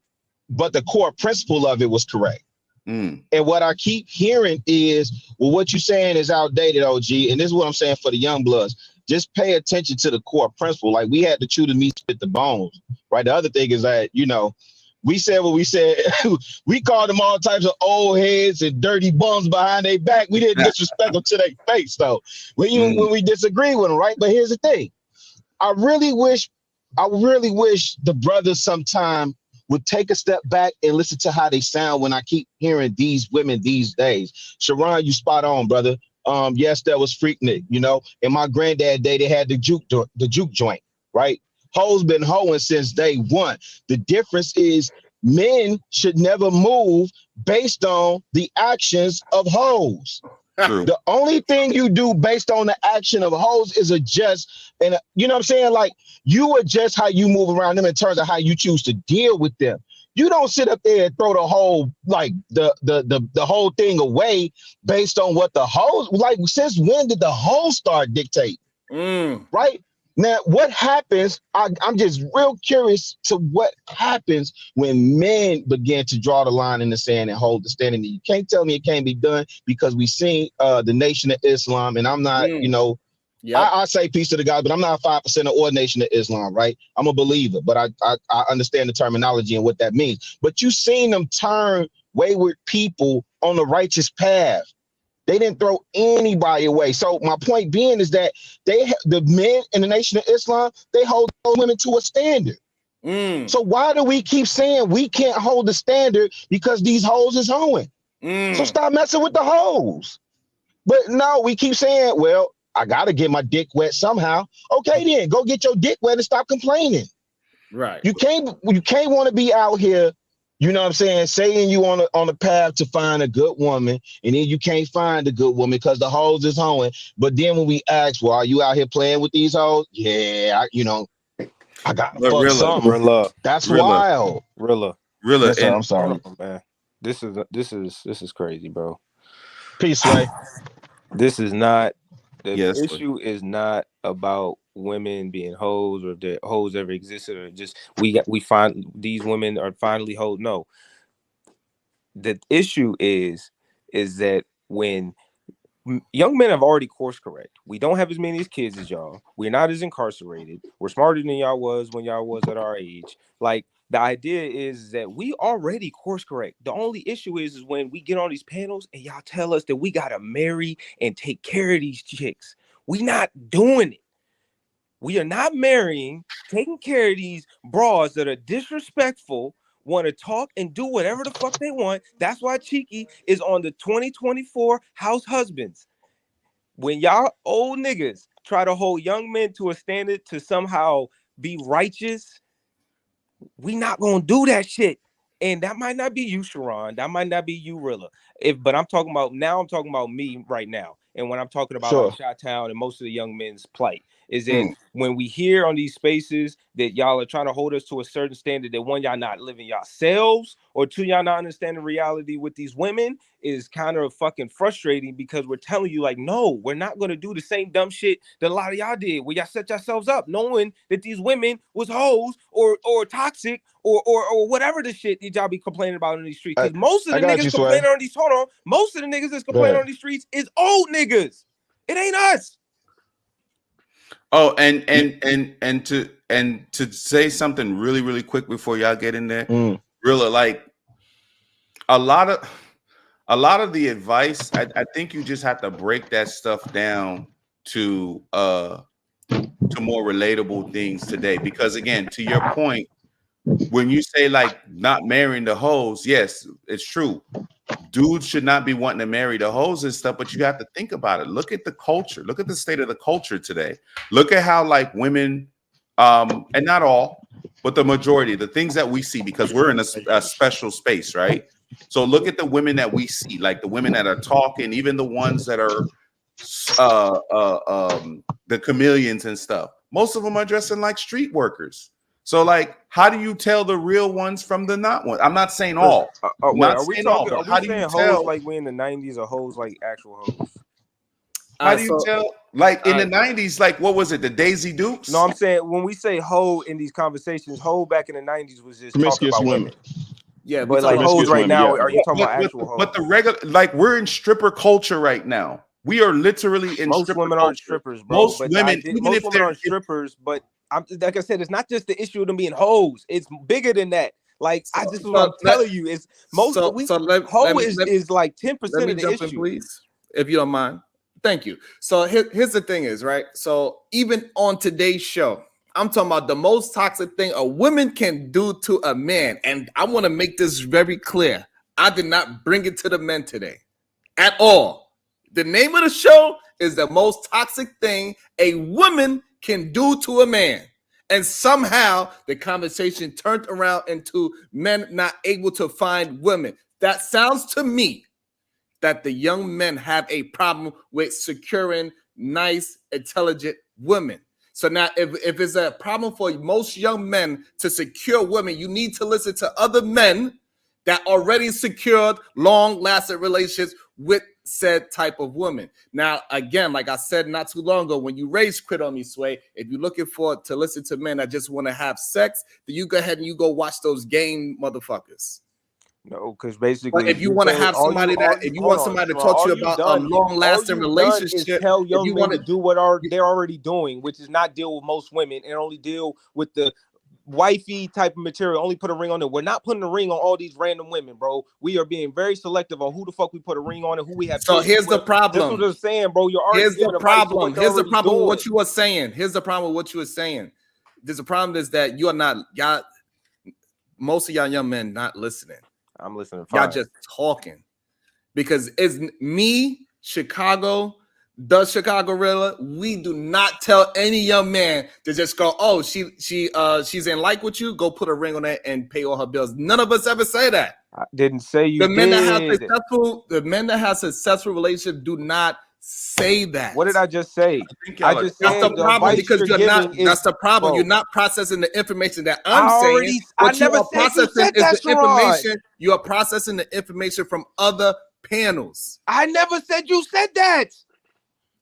So y'all are not listening. All right, so cool. So if that's the case, then why bring it up here, bro? I just told you the advice you give, Sharon. This is why I don't give you pushback because it's redundant. The advice you give is shit that young men are already doing. Only thing we say is that with the advice you give is that we at this age still have not found nothing. We are still doing the thing you're doing, weeding out most women. So when you tell you how's your experience dating, we're weeding out most women because most women are like such and such and such and such, and then off the list on what they're like, and as to why we're not dealing with most women. The reason why I will give them credit, at least, Sharon, is at least the things that men are concerning men now, or the grievances or the things that men bring up in the space now. These young men are already starting to understand, and they're starting to, like look at the solutions and trying to figure this out. At 21, I wish my OGs was telling me half of the shit that they're talking about in the space now, not the toxic side of it. But here's the problem is that, like, for example, so that's one of the reasons why I wanted to come and speak out my experiences, because I never had somebody that had my kind of ideologies and experience to have a conversation with me. Right. It was always the wrong type of man that was having the conversation with me, the one that I could clearly see that you are telling me something that you cannot produce in real life. So therefore, like how Chicago Rilla said, I ate the meat and I spit out the bones. And I had to spit out a lot of fucking bones with a lot of human beings telling me information. Because you are not walking it like you talk it. But when these young men do come across somebody that's walking what they talk, that's when you get the most pushback. I mean, I get so much pushback that they don't even question, they're not even challenging my words no more. They challenge, well, look at the woman that you with, she's ugly. According to you. Sharon, do I give you pushback? I'm saying what I'm saying. No, is nigga. that what I'm saying is this, because you trying to represent it that is about you, and I'm trying to represent. No, because I'm the young nigga representative, and I've been on the space the longest. So when you're talking about young niggas, when do Cheeky give you pushback for the most part? All the time.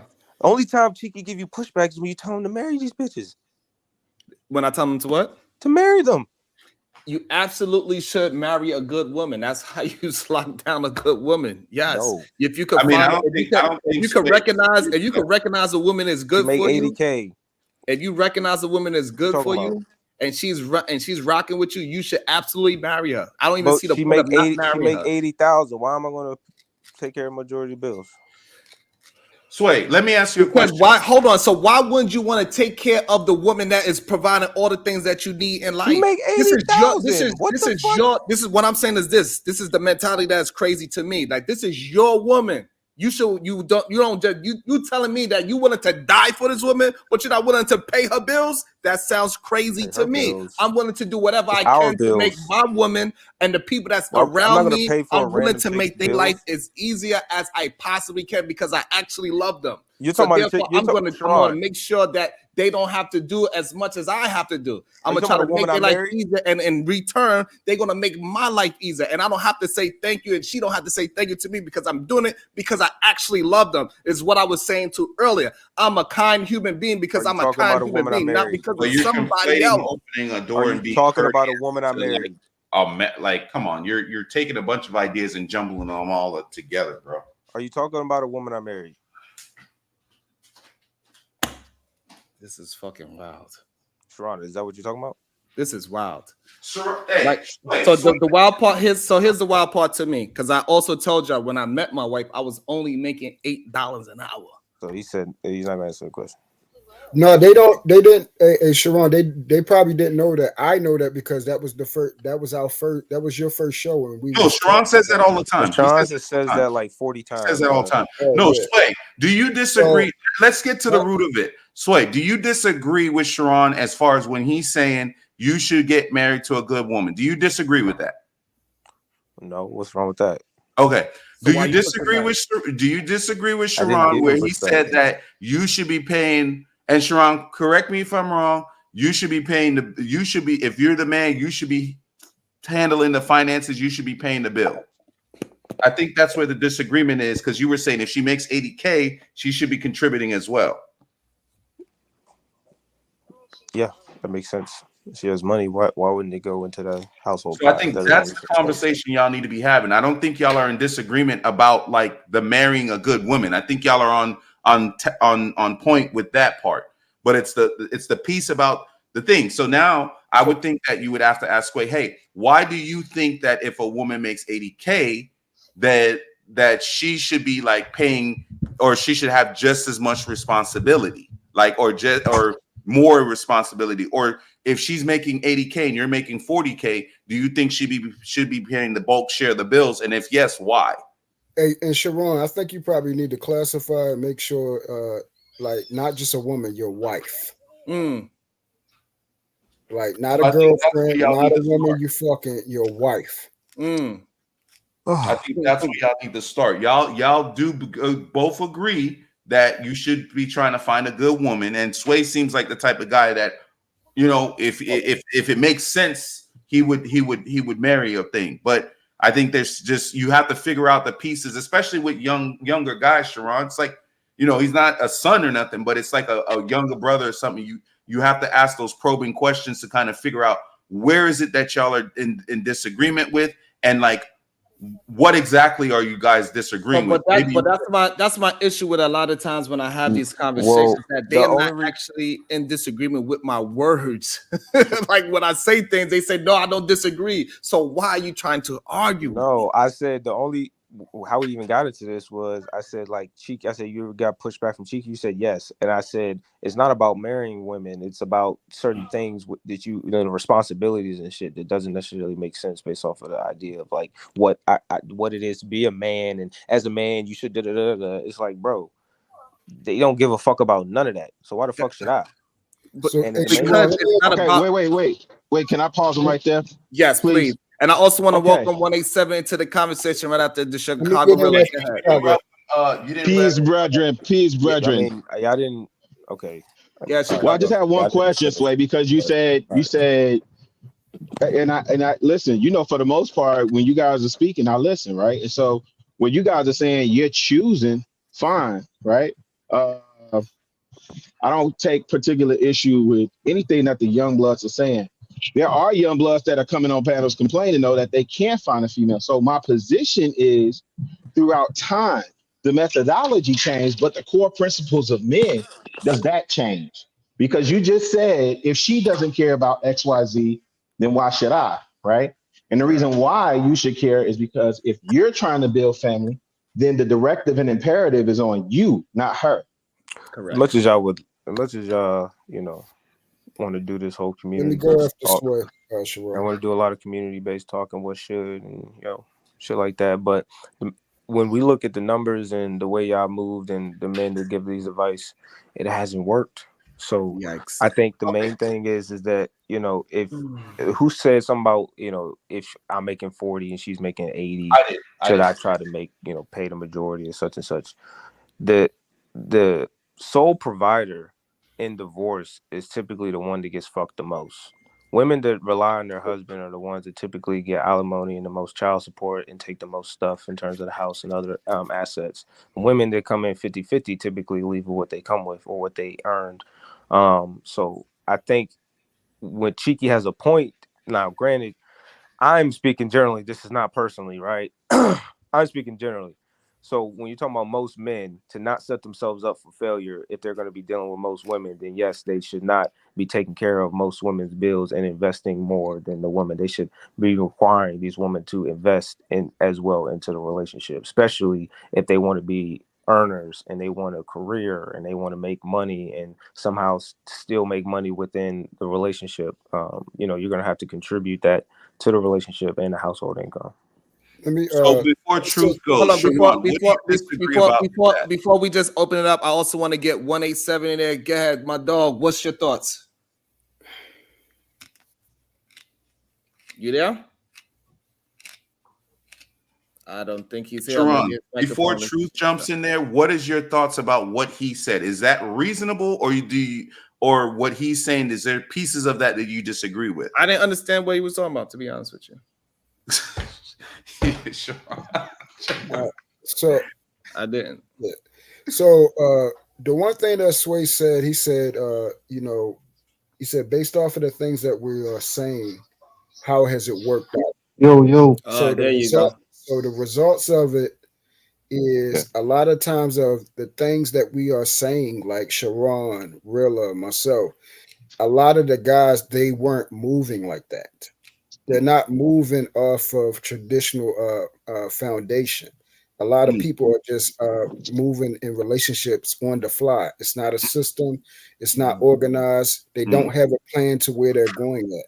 You're hearing these things from people that have a plan of where they're going at, and this is how it's actually working in his actual life. The plan, the format, the foundation, it has already worked out. That's why he's in the 12-year marriage. Rilla is, I think he was in the same thing, like 12-year relationship and married the last 2-3 years.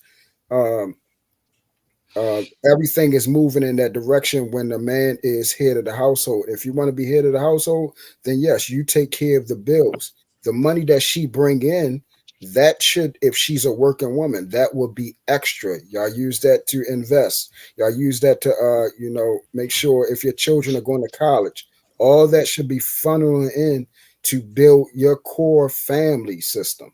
That's what money is for. True. Let me see if 187 microphone is working now. Go ahead, 187. Yo, can y'all hear me? Yes, we can hear you good now. Yeah, I kind of wanted to ask that question too about because you say a man should take care of the woman, right? So what the woman doing with her money? Because that's what Slay was saying. If she making money, then what she doing with her money if you're taking care of everything? But this guy kind of just addressed it when he said that, yeah, you use her money and do investments and all of them things, which I can agree with. Yeah, because everything got to have a plan. Everything got to be sought out. Everything got to be thought out. It's nothing willy-nilly about marriage. Even when you are in the dating field, every goddamn relation, every marriage that we know start off as dating. So we got to stop with the remedial rhetoric that dating only leads to sex. Because everybody that's married in America, at least, start off as dating. Sharon, can I ask Truth a question real quick to his point what he was saying about Sharon? Should the money, because you know we always hear Truth about the money going in one pot, the money going in another pot, the money going in a crack pot, like where or a crock pot, where does the extra money go? So here's the thing. So the problem is that Truth can only answer for how he see life. No, I'm asking. Hold on, I'm telling you the answer. Truth can answer for how he see how his wife and how he want his household to run. Chicago Realtor can see how he want it. Hey, I want 50% of your money go here. I can say I want 75%. Everybody ideology of where they want to go in life is going to be different. There's though the nuances of relationships and marriages. But what I tend to try to talk about is really the more the foundation, because once you get in a marriage, it's going to be a lot of things that I do that somebody else can, that is not going to be going to be able to do. For example, I was having a conversation with somebody. They said they sleep in separate bedrooms for the past 7 years, and that's the key to their successful relationship. That would not work for me the way how I need to sleep with my woman. I need to at least touch my toes, got to be touching or something. I need to know that she's there. Right. You know what I'm saying? So those are different nuances that works for them. So, but what I mainly talk about is the foundation that you need to start to build up the relationship. So now you can build these other nuances of sleeping in separate rooms and eating separate meals and whatever the fuck you need to continue your relationship to go. Those is different to you. So now finances is separate to you. That's not the main conversation. Yeah. I do want to know what Chaz was about. Where was he about to go? No, I was just asking. We just want to know about the pot and how what's the best way to just based on what money. you were saying. But it's really based on your family and your family goals. To be honest with you, so with the money. So Chad, were you saying about a pot, or you were saying no? I was saying because you said that because your stance versus what Sway was saying was your stance was like. The man takes care of the bulk share, and I'm paraphrasing. Correct me if I'm wrong. Man takes care of the bulk share, and then the woman, whatever her contribution is, that's just extras. So I was asking you, okay, if based on your household and how you guide and regulate your household, where does the extra money go? Does it stay in her bank account? Does it go into the one pot thing? Does it go into? And I just kind of like it's no need to even bring that up. I already squashed that. It depends on the individual. That's individualistic. Yeah, I do want to say this, Sharon. So you know the system that we have in the world now, everything is auto pay now, right? Right. So for me and my soon to be wife will be having our money all in the same bank account. Okay. As long as you're working consistently, and you make enough money, you don't have to think about where your bills go at. It just auto pay out. Right. So anything that's left there, that will be for us to allocate to our children and to what they need to do, basketball events, vacations, making sure we dibble with Forex and things like that to find a way to consistently earn money. My goal right now is to try to find a way while we are sleeping, I'm still earning money. That's where I'm trying to get to now. Right. So, so again, so it's just going to be different for different people. Everybody got their different financial goals. So like the one pot, 2 pots, 10 pots, hey, as long as it works for you and neither gender is upset about what the person doing. That's all that matters, that you honest and you communicate with each other. That's the biggest thing about the finance. You got to be able to communicate, right? That's just what that is. It doesn't matter if it doesn't make you a simp because she has her own bank account, even though they try to talk about that. It doesn't. Is it a red flag if she don't want to communicate about it? If it's any kind of miscommunication is a red flag. Absolutely. I don't give a what we talking about. If you're not communicating what you're doing, you being secret squirrel and you trying to hide things. That's the other part though, Sharon. Now that's the part that people are talking about. It's not the problem of having multiple pots. It's the secret one. Literally that if you have multiple pots, more than likely somebody's not going to tell you, oh yeah, this pot over here. Over the last 5 years, this got about $40,000 in it. They're not going to tell you. And that is another thing that oddly enough, I wasn't going to talk about that, but that is another thing that a woman can do that is very toxic to a relationship or to a man, to have secret money and have secrets, period. You should not be having secrets with your goddamn husband. He should know everything. Hold on, if the money coming from, where the money coming from? They're taking it from the man? Right, so that's the next thing. Some of them do that too. Yeah, some of them. No. Answer the question. If the money is coming from the man, right? Yeah. Isn't it somewhat the man's fault because he not watching where the fuck his money going? So I think for most men that are, if they can afford that kind of money to give their wife say $1,000 a week, like whatever she does with it, clearly he doesn't care whether she's saving it, whether she's spending it. He doesn't care because that's her allowance. Usually we talk about allowance. Yeah. That's not what I'm talking about. That's not what I'm talking about. I'm talking about money just going missing.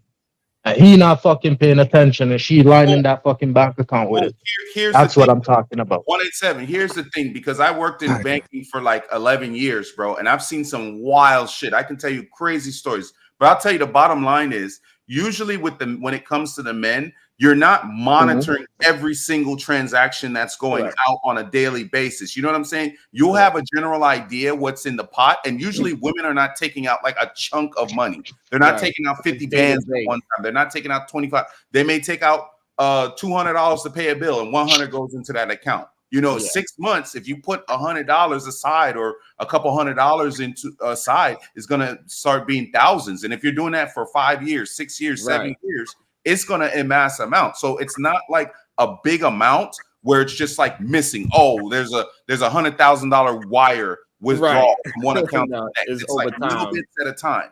Yeah. So I think that's a difference, and I think we got to start being a little bit more careful when we keep talking about the top 10% of earners as well. Normal, average people can find an average woman and be fine, and we got to get this ideology that you have to be making this egregious amount of money to find a woman to submit to you. No, that's not what she's submit to. Women are not just submit to money. We know that. We know that the men that have all this money and they think that their money is going to keep this woman there, those women leave quick, fast, and in a hurry. So, Sharon, what if the good woman or bad woman or whole woman or just, the women around my age, they just don't want to get married? And if you want to get married, then you need to find a different woman, because the problem is that most of these young men, they want a plethora of women to want to be married. No, you just need one. Yeah, you just need to get it. You only need one. That's all you need. Them don't want what you want. Fuck Wait, them. I have a question. Find one that does. So, Sway, in the United States, do women outnumber men? Yeah. Okay, so this becomes my question, right? In the United States, I would say in the United States, because even in the black, but let him finish first. Guys, I'm answering the question. He said, "Do women outnumber men?" I want to answer that. I don't think yes or no. Yes or no. I think there's more black women than there are black men. Okay, so I would venture to say, just even with the observable eye, we can see, kind of like I know the numbers are globally. We outnumber women, but that's why I said specifically to the United States. That's why I wanted to answer the question, not to derail it. Go ahead. That's why I answered the question directly instead of derailing, because I already knew. Oh, I got you. Yeah. I appreciate it. So then my question becomes, because I agree with you, and you see me in this space, you seen my maturity in the space, right? Even at 50 years old, right?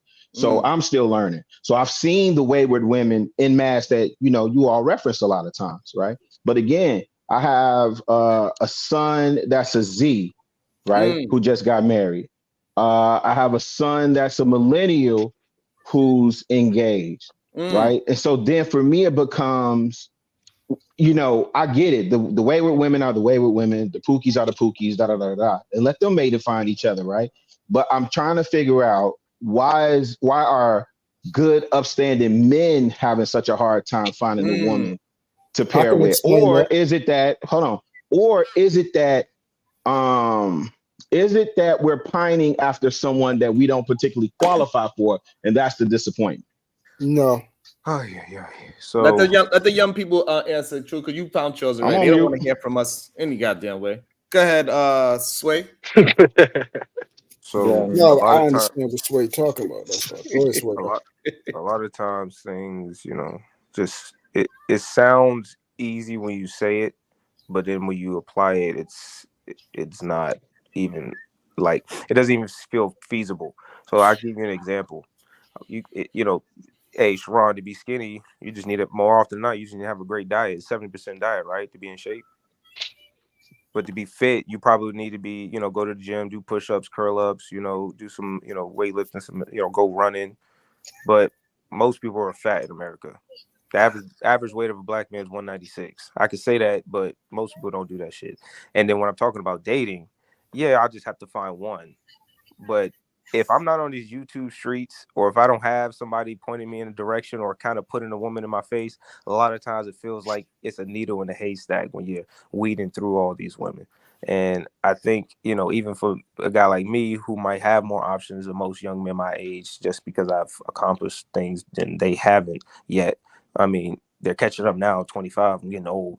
But when I was 20, I was 19, you know what I mean? I felt like I was ahead of most 19-year-olds. I had my own place and shit like that. You know, most 19-year-olds was living with a roommate or their mama, you know what I mean? Or they were going to college or some shit like that. I had money and doing my thing. So the main thing is that even with people run away from even with options, I felt discouraged to a point where I didn't think I was going to be able to find something until I was like 30.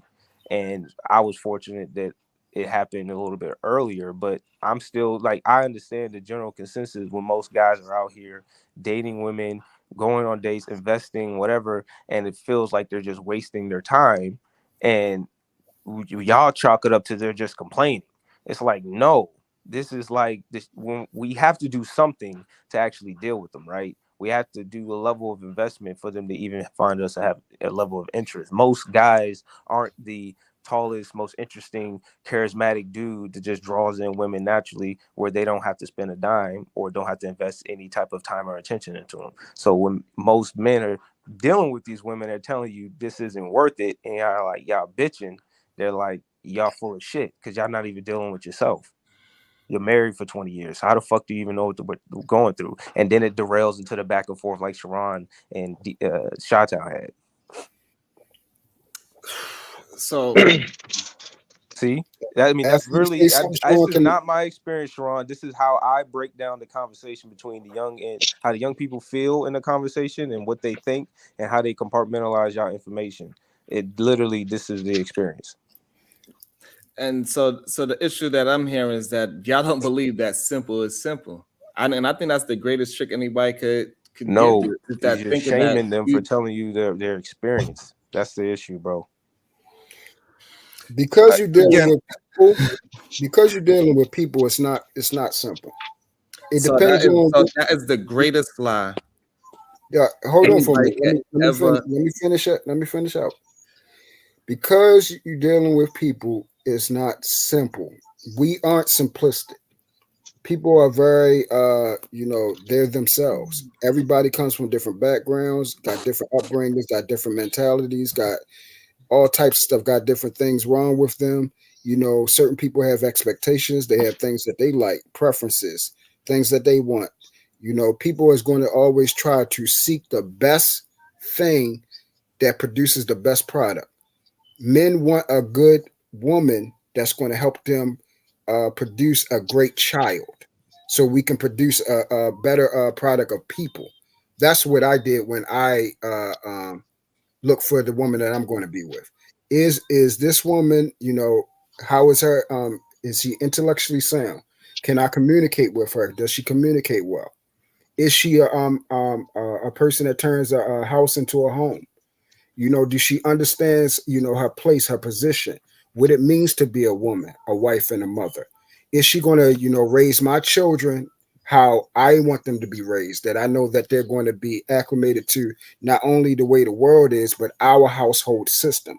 Is they're going to be, constantly growing and, going to, college, and building themselves? You get what I'm saying? So here's a lot.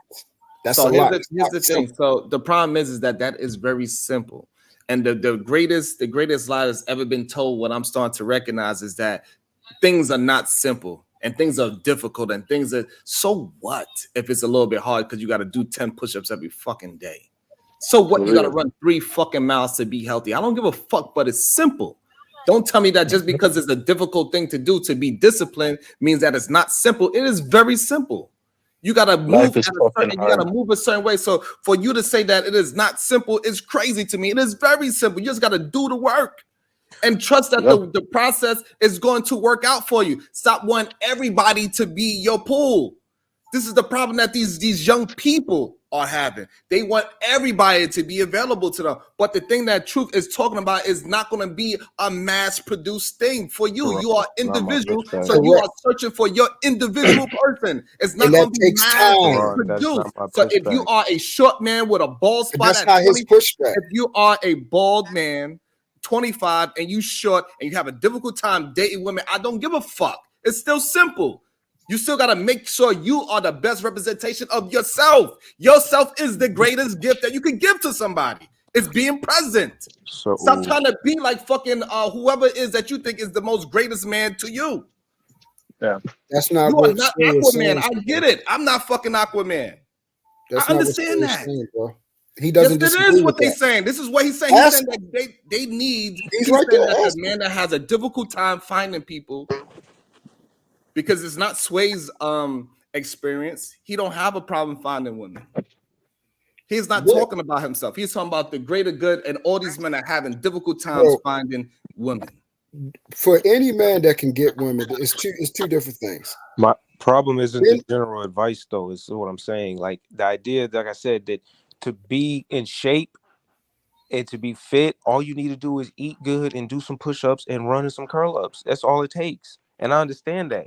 But the idea that most people are going to implement that on both sides is not true. So that's what I'm saying. When both sides are kind of already have a level of fuck up, this is what you got going on. Neither side is really holding themselves, to a level of a standard. But to the young men, like I'm saying, that are like Cheeky or Aaron, or the young women that are, it's very few. When we're on these panels speaking our experiences, and then you're shaming us and telling us that this is not something that is either not true or it's not something, it's on you, or a lot of times it's a lot of gaslighting. And I hate to use that word because it's very cringy to use, but that's a lot of the young experiences. Y'all are telling them that like y'all shaming them for one, or telling them that that's like something they're not experiencing. No, so nobody's telling you. So that's, well, for me, I do not tell nobody that they didn't experience whatever they said they experienced. Do you shame them? No, I do not. Cap. I got a hella cap on that one. So if I give you advice, and my advice or the things that I'm saying makes you feel ashamed, that is not me. I said, do you shame them based off of their experiences when they're on these panels telling them what they went through with women? And I'd say, and I'm being very honest, I do not. That's and you know what? Truth is an example that he understands that most of the time when I'm talking in generalities. I do not talk to people specifically. I don't even talk about my own experience most of the time when I'm talking, because I know my experience is very unique compared to others. I never bring that kind of conversation because I do not shame anybody for their experience ever. I got a big question. Now, this is very important. important. Before we move forward, True, do you agree with what I just said, that men. I do not shame men for their experiences? I'm going to say this, and I'm going to say this because when it comes to what they are saying, you kind of say that they have a problem for the reason why they are not getting the result. All of them don't. So again, some of them do, not all of them. Saying, right before you move forward, I want to know. So me saying that you have a problem, that is shaming somebody? Yeah, the way you explain of why they are, it's like it's a form of shaming. So if I'm just being truthful, if a woman says I have 3 kids by 3 different baby fathers and I can't find a husband, I say, well, that is part of the reason why you do not have a suitable mate. Is that me shaming her or me just telling the truth? That example you gave is the truth, but not what. All right, so that's the problem with these young men. No, that's not. These young men don't get mad at me, nigga. I'm here telling the truth. If somebody else should have told you this. That is the fucking problem. They get mad that reason. Tell them the fucking truth. So this is what I was about to. Hold on, bro. This is what I was asking you before you got married, right? Before you met Anya. How many women did you go through? I had 3 real relationships, and all my relationships have children. Okay, so you had 3 real relationships, including her, or 3 before her? Those 3. Okay, so including her, so she's the 3rd one, right? Yep. Okay, so it took you 3 women that you actually claimed and was actually in a relationship with and that you loved, and then all the rest of them you was just playing with, right? No. All 3 were serious relationships. We just outgrew each other. No, not the 3 relationships. I'm talking about the other women that you slept with. I'm talking about. That's just was for fun, right? I don't know what you're talking about. I only slept with 3 women in my life. Yeah, you're lying ass. But anyway, so this is basically like I'm gonna use me for example. It took me. Well, hold on. So, what do the? So this is the problem. I don't understand where we're going because we talking about men. That's the point. That's what I'm about to get. That's what I'm explaining. Men that want to get into like We talking about the men that I be having conversation with, the ones that I even have pushback with, is the ones that say they are looking for active women that for a long relationship. I don't give a fuck about the ones that's talking about they just want to have sex. If that's what you want to do, I'm not talking about them either. That's what I was saying. It took you. So let's say a guy has. You have 3 relationships. I had five relationships 5 women I cared about. 5 women that I actually love. It took me 5 to get it right. It took me 5 times out of 40 years.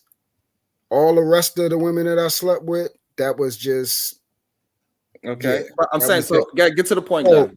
So with me, what they're saying is we're not acknowledging, and I'm not saying me because I acknowledge because I'm still out. I was still out here trying to find it.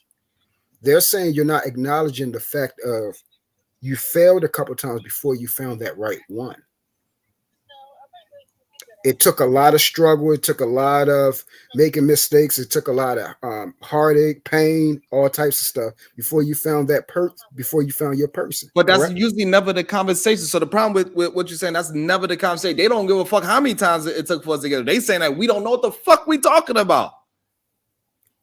They want to follow. They say this is what they're saying. This is what they're saying. This is what you're saying. This is what you're missing. So when I'm having a conversation, like for example, Sway was saying, I was having a conversation with Shottown. When I'm giving him advice and saying how this is how you're supposed to move to find a solid woman if you're looking for a woman to be with in long relationship, not just somebody you fucking. He said yes, long term, and he said there's no such thing as these kind of women out there. I said you need to move like this and do this, that, and the third. I gave him things that you could fucking do, simple things that you could do to change your mentality so you could change the woman that's going to start becoming into your life. He did asks me, are you married?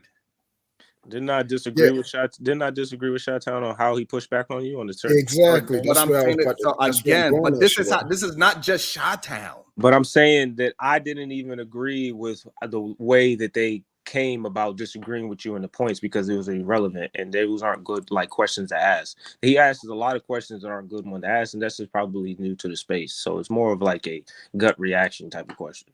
So I think like you shouldn't be discredited because you're married if you are saying something that's factual. That doesn't make sense, right? The same way I shouldn't be discredited for my age if I say something that's factual. It doesn't make sense.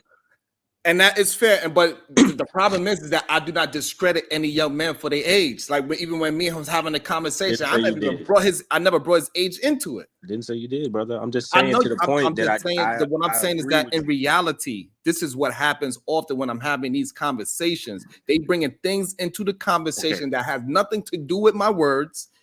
Because I do not shame anybody. All I do is give my experience and how I see things. I understand. And then they want to challenge the way how I see things and tell me that the way how I see things is not relevant. I understand. Without actually putting any foot forward to go ahead and do a fucking run or do 10 push-ups a day and see if it changes their body. I understand that. To give you an example of working out. Cool. So that was the only that is the pushback that I have. Like you cannot tell me that my vice is not sound when you didn't go out there and run 3 miles a day for 2 months and say, oh, you know what, my body did change.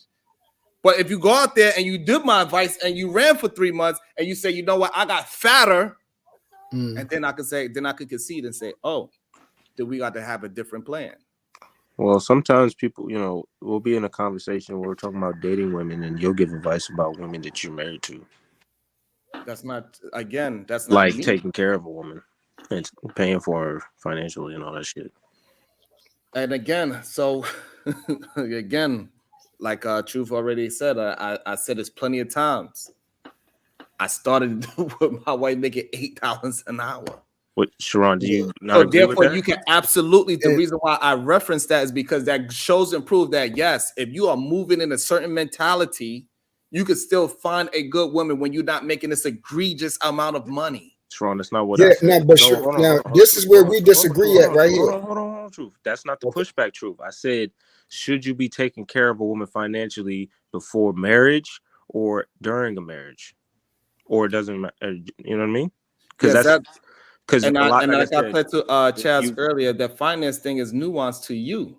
No, so, that's what I'm saying. If you say in a dating conversation that you should financially take care of your woman and you're referencing that to marriage, that's what I'm saying. I think it's a lot of times in miscommunication. You're referencing that to marriage. He's going to pick it up like, no, I'm not I'm not paying for her phone bill. I'm not doing none of that shit. Like, I'm not paying for her car note and none of that. Like, I'm not, in terms of they're dating these women. You could be speaking to marriage though, and then it gets lost in the translation. But then even to that point, when it does get to marriage, you'll have guys like Cheeky who's like, if she's making $80K, I'm not taking care of her bills. And then, like I said, you'll have pushback then too. Sharon, if I could just really quick, Sway. So to answer your question, the advice would be no, you shouldn't be taking care of somebody's bills that you date. The reality of it is when you're dating intentionally and you're pursuing marriage, and that's the route y'all headed on, people will tend, men in particular, tend to do things for the one that they love, including taking care of their bills while they're dating. No, I agree. I'm just saying in terms of like, let's say the first conversation about that is like Chi-Town, an example where they're talking about dating these women, and maybe Sharon comes up and says like, yeah, whatever, you should take care of them, and he might be referencing the women you married, the good women, right? And Chi-Town's like, what the fuck are you talking about? And then they might go to something else where they're not even really addressing the initial point now because it got into something else. And I got you. You know what I mean? And or even if you do get to the marriage aspect, you'll have guys like Cheeky who'll come up and say, if she makes 80,000, why the fuck am I taking care of her bills and shit? That makes no sense. So Sharon, remember when we first talked about when we had the conversation of how, you know, you and Anya got together about, you know, where you was working at, how much you, and the first thing I told you was where we differ at. I agree with everything you say except for one thing. I said the woman you have is not like majority of the women out here. Majority of the women would not have believed in who you are and been able to see what you are now and pour it into you, and then y'all got to where you at. They do not have that ability. That right there, that's the problem. That's a big issue today, that a lot of women do not have that love, that nurturing, that thing to be able to pour into a man. But truth, isn't that what makes Anya special though? Is that she is I just said that. Proverbs 31. So, but that's what I'm saying though. So to tie that into what you're saying for the young bloods, right? Because Sway, my conversation isn't around methodology. How you choose to run your household or pursue your woman, that's how you choose to do that. My pushback is around people who are out here saying they can't find one, right? The point of it, truth, is that he that finds, right? He that finds a wife has found what? A good thing, right? And obtains favor among men, right? So the supposition is he that finds, he is the husband. So if you're not in husband position, we shouldn't even be having these conversations on these panels. Agreed. I agree with that part. And also what I want to say is that's why I say you need to be pushing women away from you. The women that do not see that is good. You need to lessen your dating pool, not expand it. And most of the time when we have these conversations with these young men, they want to expand their dating pool. They say it is not enough women out there. No, it is enough. You just want it bigger. You want the pool bigger. No, you need to make the pool smaller. You need to lessen your options. The best restaurants is the ones that has a limited small menu. It's not the one that has a fucking If you're diner. talking to a general audience of men and we're saying there's not enough good women, then what do you say to that? So what I would say is get to mining, right? You're digging for gold. So that's just saying something that most men can't have a good woman. No, I'm not saying that if at they all. Want a woman, I think if most men want a woman, then most men have to go into the expectation that they can't get a good woman, or they gotta wait and wait. No, that's the part I disagree with. No, that's the part I disagree with. Wait until Sway. That's the part I disagree with, respectfully, right? Because again, it's he that finds, right? That means he has to be looking. He has to be putting in the effort to find, right? Well, I think it's you said what? And then that's not what happens. Then what happens? Who all get snatched up? The good women? Yeah. See, I disagree with that. That's what I'm saying. The good people that I think the good women that we talk about, brothers pass by those women all the time. The same way we talk about how good women pass by us. But I've been in the earth for 50 years. There are plenty of women that pass by me. You know how many women come back and say now, oh, you was a good man, right? So wait, here's the thing I'm saying, Sway.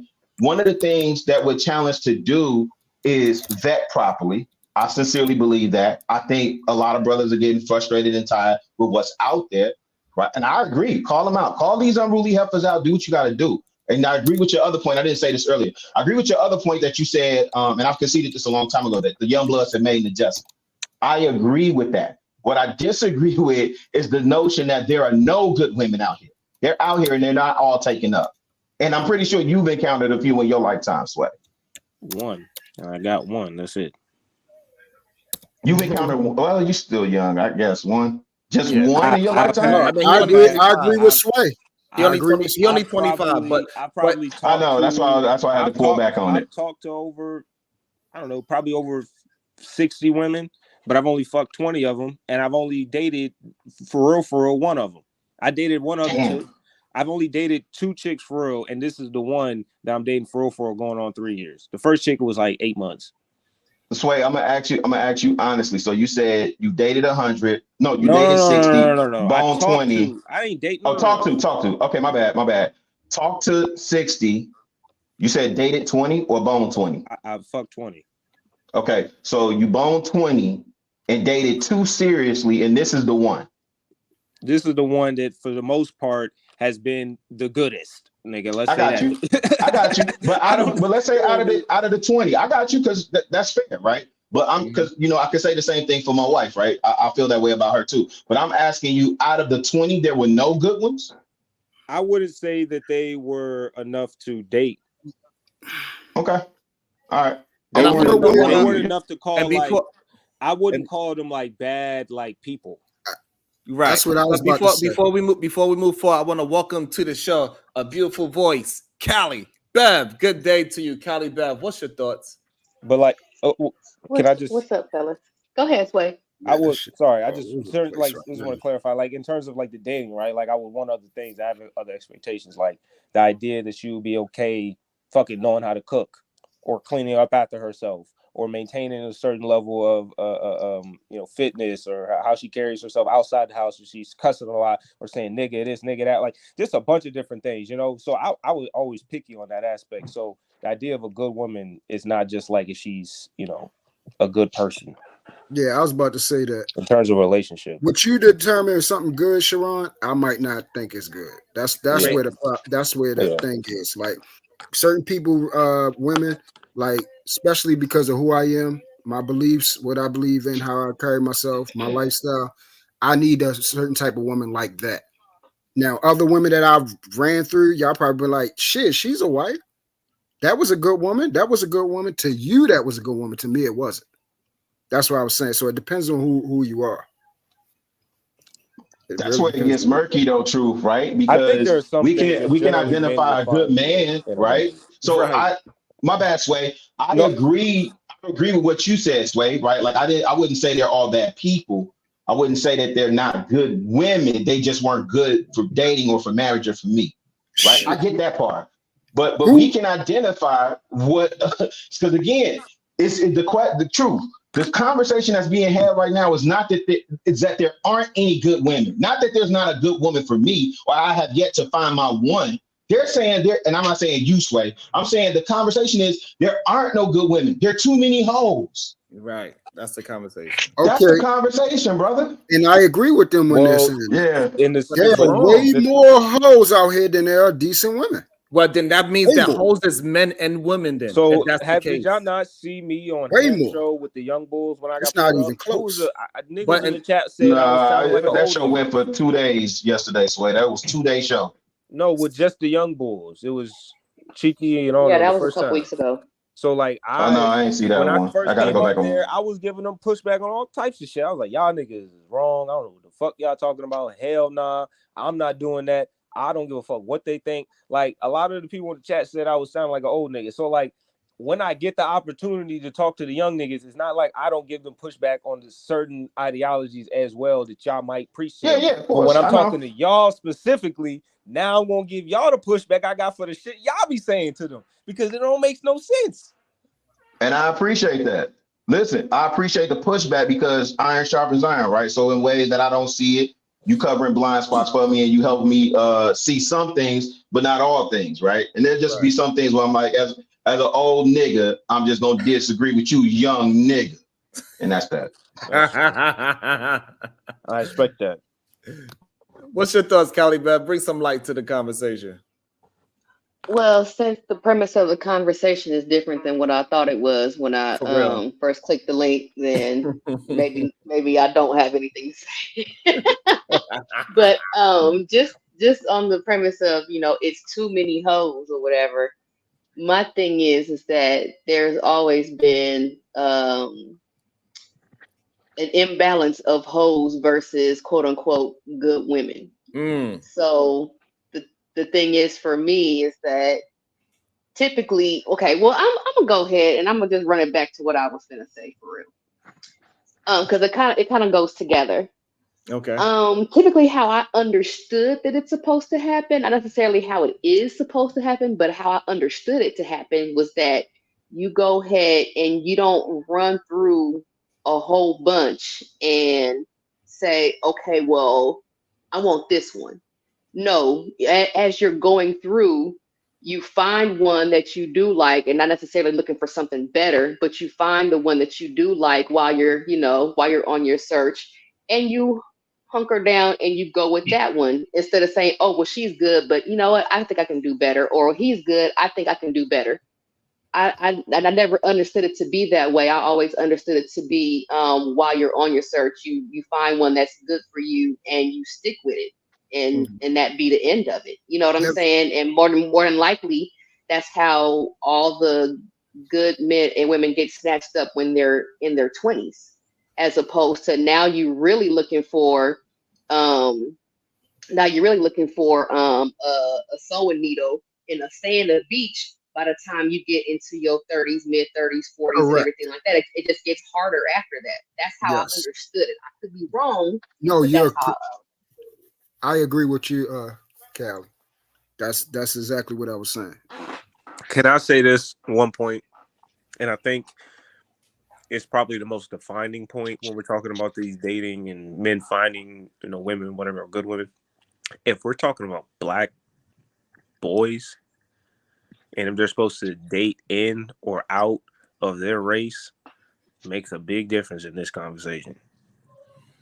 So, I think Callie Bev, even granted she's in Atlanta, or I don't know Atlanta, but Georgia. I don't know where she's at. I think she's in Georgia.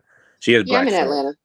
She has black sons. She has friends, other women have black sons, and I'm sure their sons have expressed their concern or discontent with the way the women they have to deal with. So, I mean, I just think that's a pretty my nephew calls me racist. He said, Mama, is Auntie Bev gonna say anything when I bring her around? Because she a white girl, but he went to school with a bunch of white folks. So I'm we're not necessarily surprised about that. It's not a surprise. It's just like, damn, come on, man.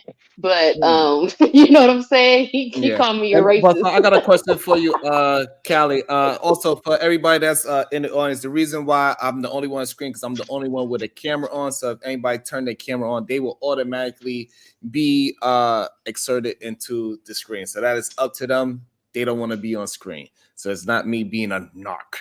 There you go. See? I mean, yeah, it's just like my it's son. Not me. Hands up. My sons and my nephews. He's at work and he's grinding, and so that's why his camera's off. He's taking measurements. So that is what's going on. So, Callie Bell, so do you really believe that it is not good women out there for your sons, and that most of them are hoes? No, I wouldn't say that. Like, granted, the only thing that I can say is that my first go around, since my oldest is 19, he is more so. No, I can't because he's not out there like that. You know what I'm saying? He is more so of an introvert. He's not as sociable as my 13 and my 12-year-old is.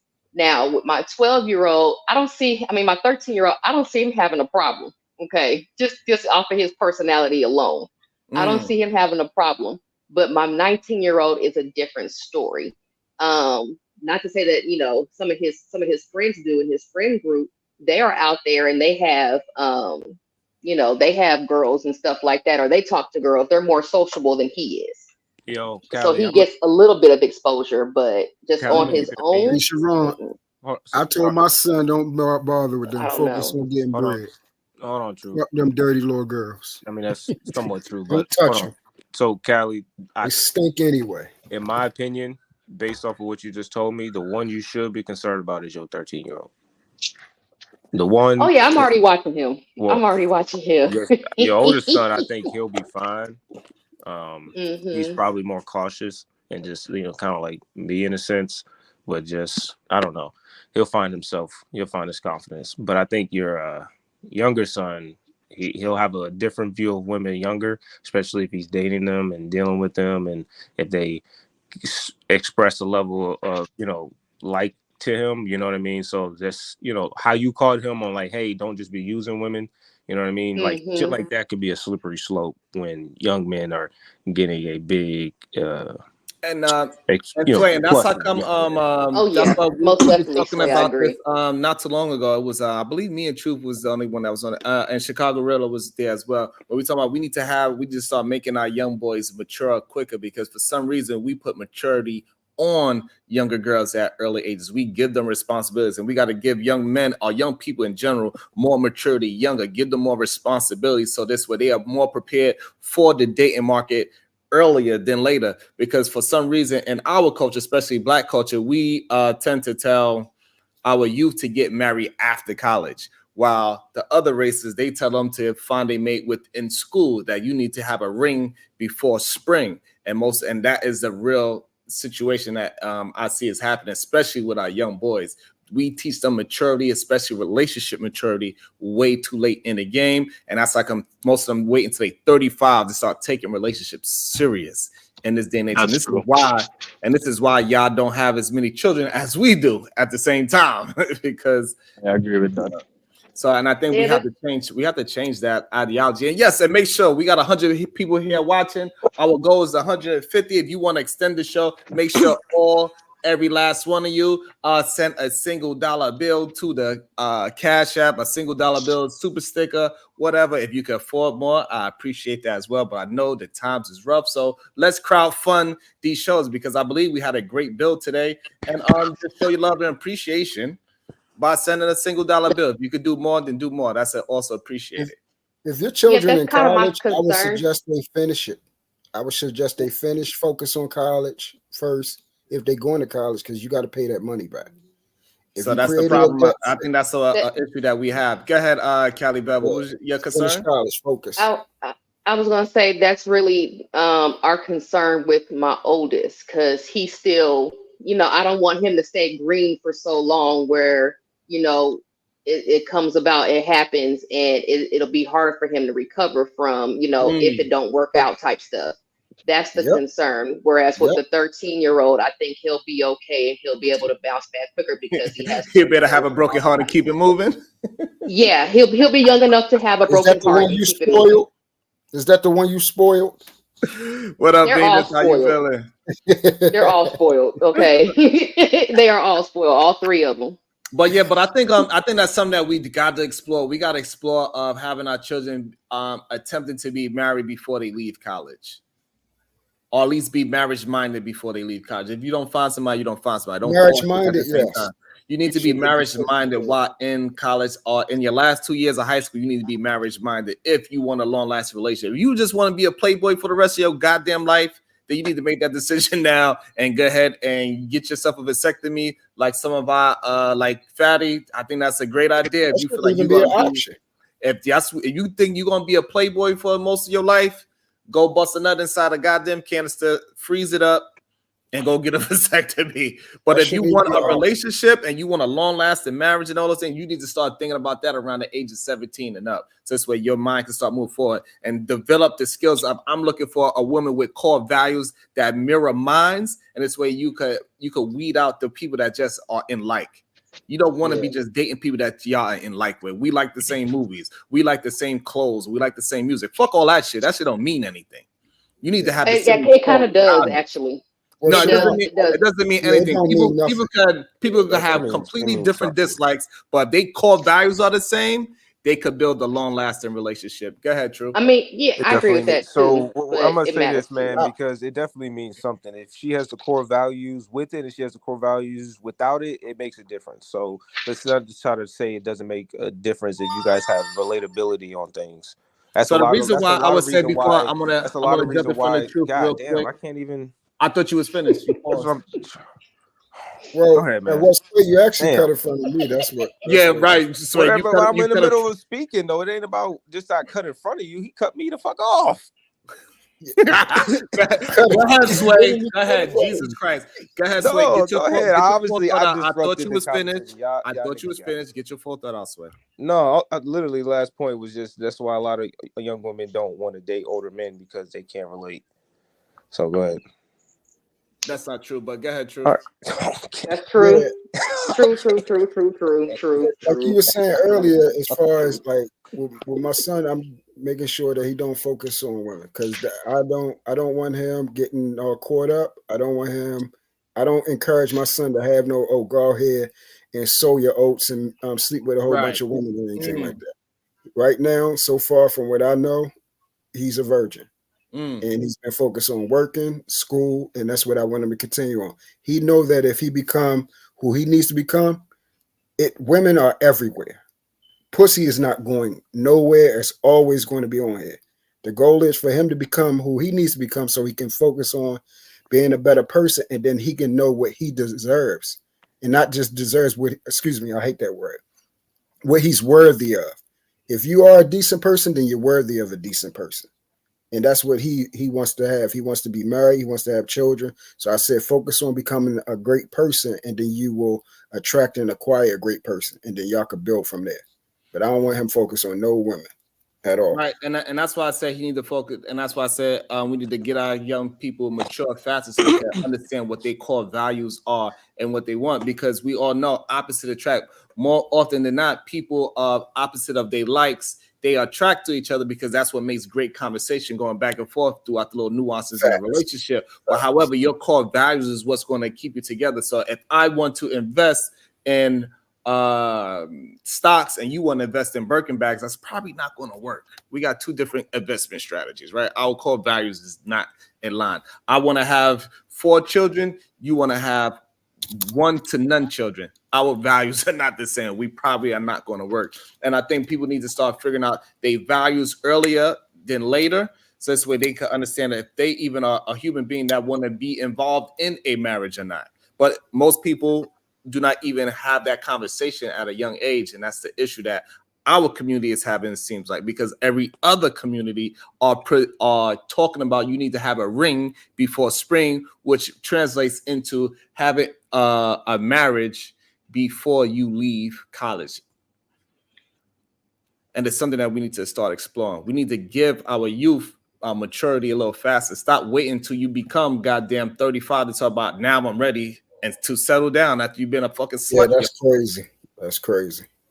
They were mad at me. They were mad at me in Ham's chat last night because I was like, you 35 and older and you just now trying to start from scratch on the relationship tip. I was like, it's a wrap, dog. For the most part, it's a wrap. The most part where I ain't gonna lie to you. So in terms of waiting until you're older, the only reason young men or men in general that I've heard is terms of finances. It's like they're trying to get a place financially because, like I said, this societal pressure that to be a man, you have to be able to take care of the majority of the bills and all this other extra shit.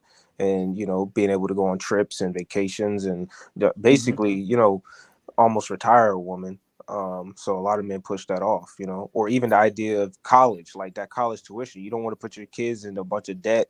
You know, you want to be able to get them cars or whatever. So a lot of the times, you know, men hold off so they can give their family more than what they grew up or had sometimes. Right. And so, and we know now for a fact that that's the wrong thing to do because they're not going to be able to produce the things that they want to do later on. Because the same way how women have geriatric pregnancies, motherfuckers, men be having geriatric sperm. Are we being it is what it is. I prefer the phrase genetically defective sperm. Yes, I prefer that. For some reason, but 35. Yes, but for some you reason, have geriatric sperm right now. So for some reason, for some reason, these men, they believe that because they are not. We got to also understand that most of these men, like what you were saying earlier, they are not healthy. They're not doing no push-ups. They ain't running. How old is your They're youngest son? Properly, or your youngest child?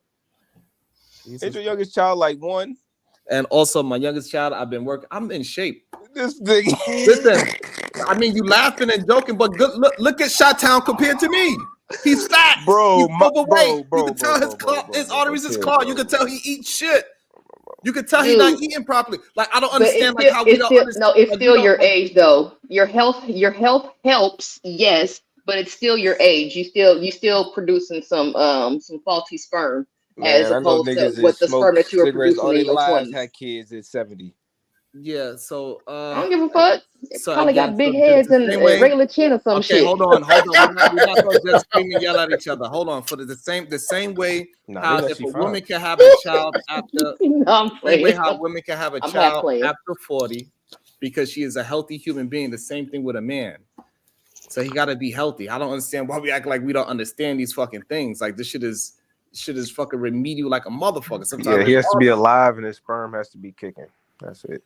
So teaching these young people that they can wait until 35 is not good for any kind of community whatsoever. You make it to 35 and no children, you might as well not have any. In my opinion. Crazy. That's reality. My brother, look, okay, so me and my brother is like 8 years older than me. We had a pact and we was like, hey, if we don't have nothing by 30, then we probably ain't gonna do nothing. You know what I'm saying? And when I had my 3, he still didn't have any by the time I was 30. I was like, so where yours at? He was like, no. He was like, I'm not starting from scratch and I'm old. He was like, I'm not starting from scratch. It's a wrap. That's it. I'm done. Yeah, I agree with that. Like, I'm not gonna promote that to anybody. Like, you make it to 35 with no children, you might as well not have any. How old is your youngest, Sharon? 3. How old are you? 43.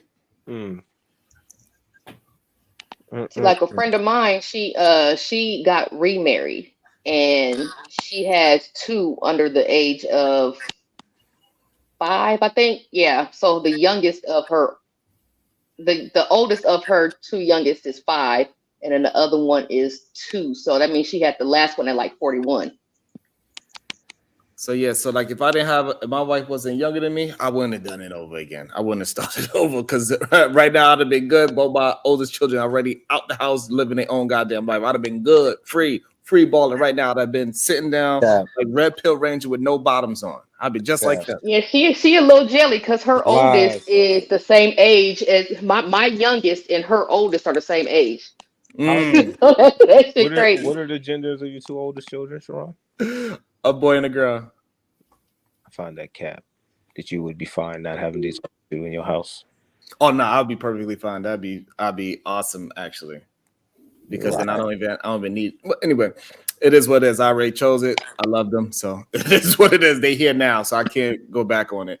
So that's just what it is. I'm just saying, I would recommend being done by 30, but that's just me.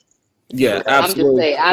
For that to happen, we got to start training our youth to look for core values in other human beings. Let me ask y'all this. I don't know. I was talking. I don't understand why everybody jumped in, but clearly my voice doesn't mean anything. To interrupt you because you're about to repeat your. Clearly, my voice doesn't mean anything. I'll let y'all talk. It's not like I stopped anybody from talking. I never stopped nobody from talking. 10 minutes ago. This show, I do not stop anybody from talking. I give the freedom of speech to everybody. People act like I be taking it away from it. It's insane to me that y'all be saying I stop y'all from talking. All right.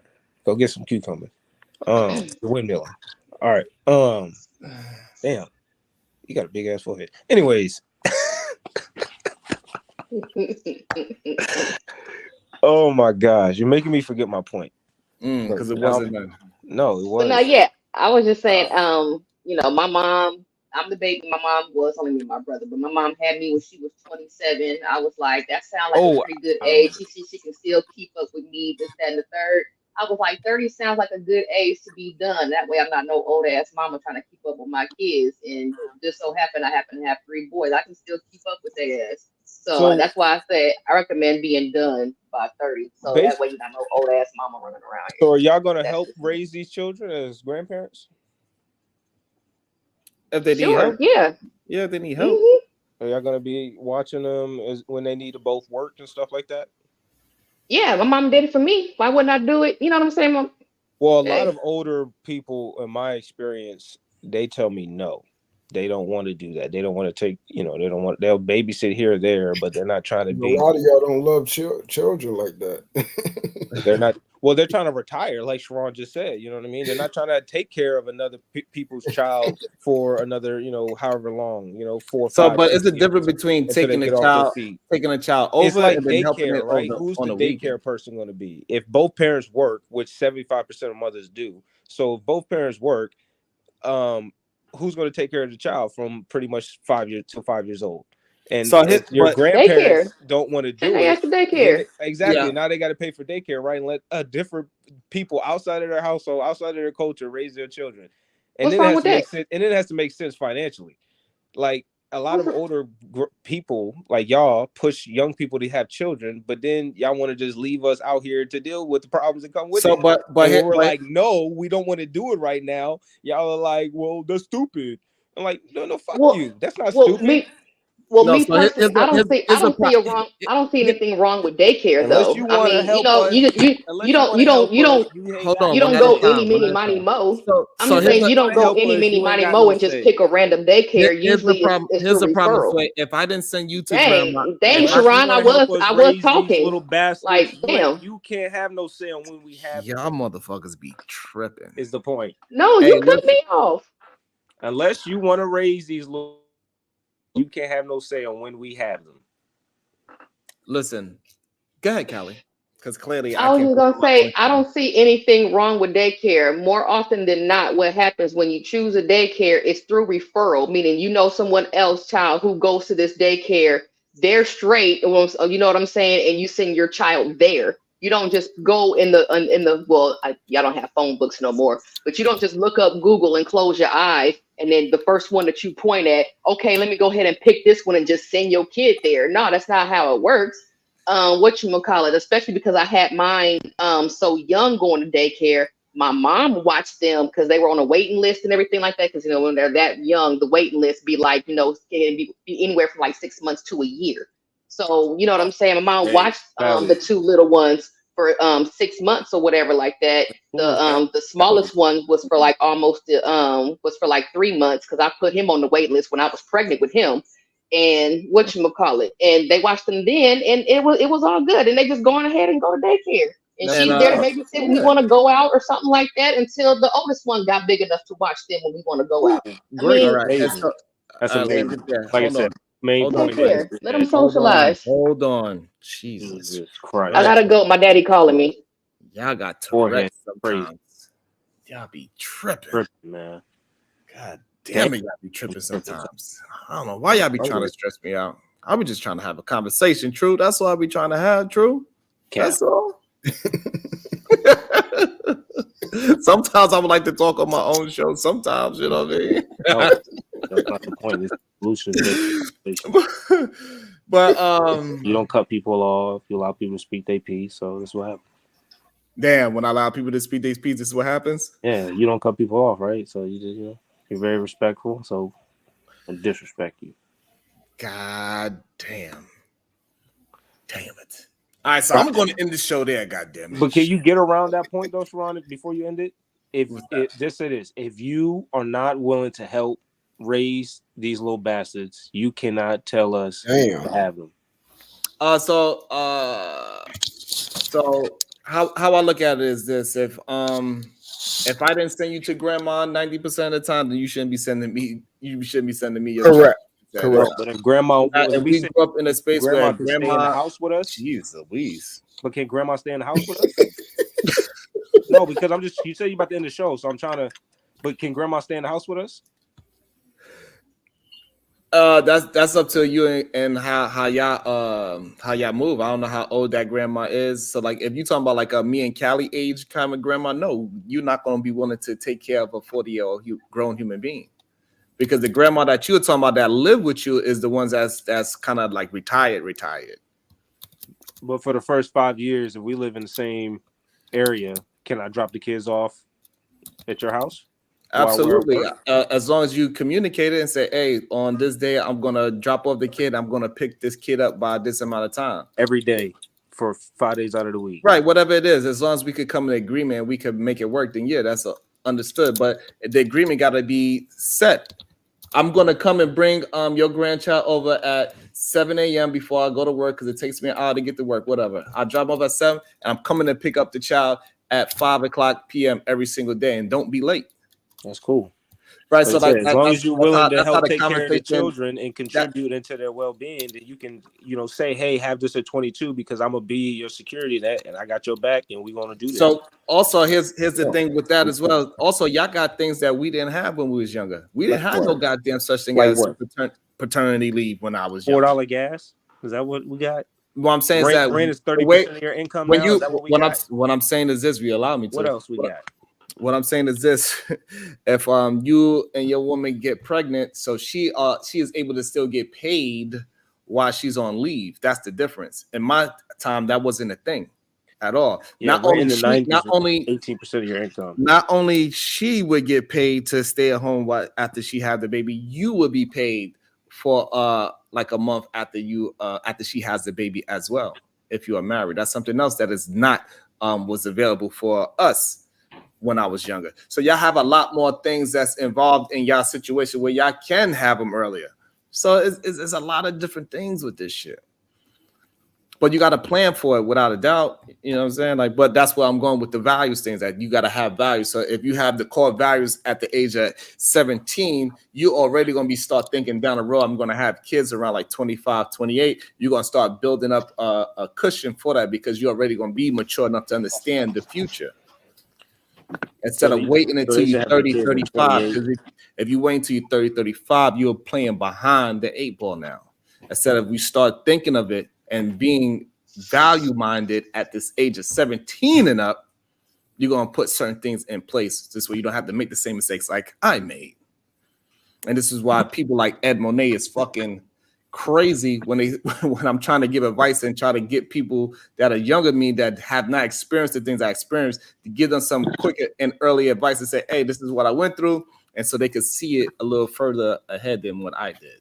Listen, I don't have any pushback on trying to raise, a better community and all that. It makes no sense. My only pushback is when, we can say shit and then just leave it up to them to figure it out, but then also have, a say if shit doesn't work out. Like, you know what I mean? It's just like I'm gonna scrutinize you and had an opinion, but I'm not doing anything to make sure that it fails or if it succeeds. I just have an opinion. It's like, bro, shut the fuck up. Yeah, and that's why I think that we need to get we started to making sure our youth is mature a little younger, because clearly we see is a bunch of grown human beings on these panels and in chats that never grew up past 17. They age is older, but their mentality is still very young. They think that the way how I was when I was 19, I'm supposed to stay in that lane. If I've had children young, that means that I cannot change my perspective of having young children when I'm getting older. No, my perspective could change because I learned more information.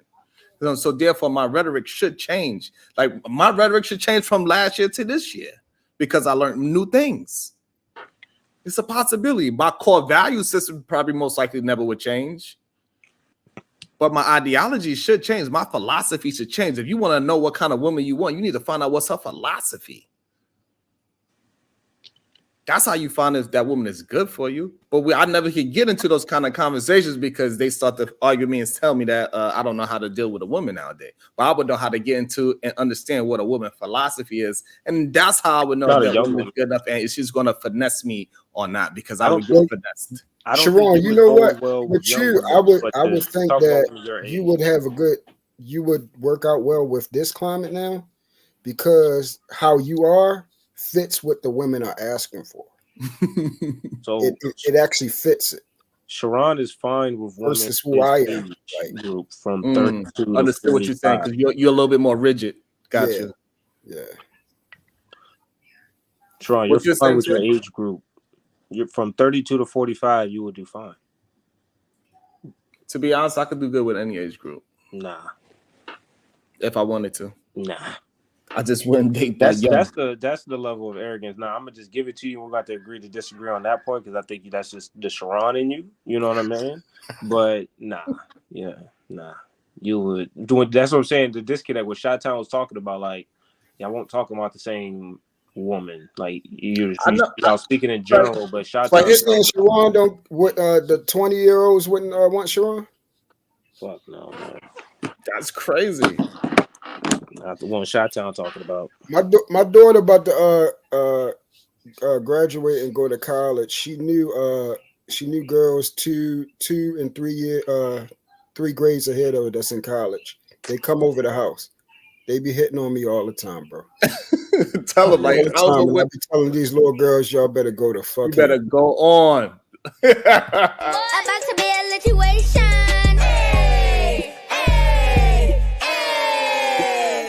Shout out to our Mega Dress Gaming channel. He says everyone is repeating the same thing over and over and over.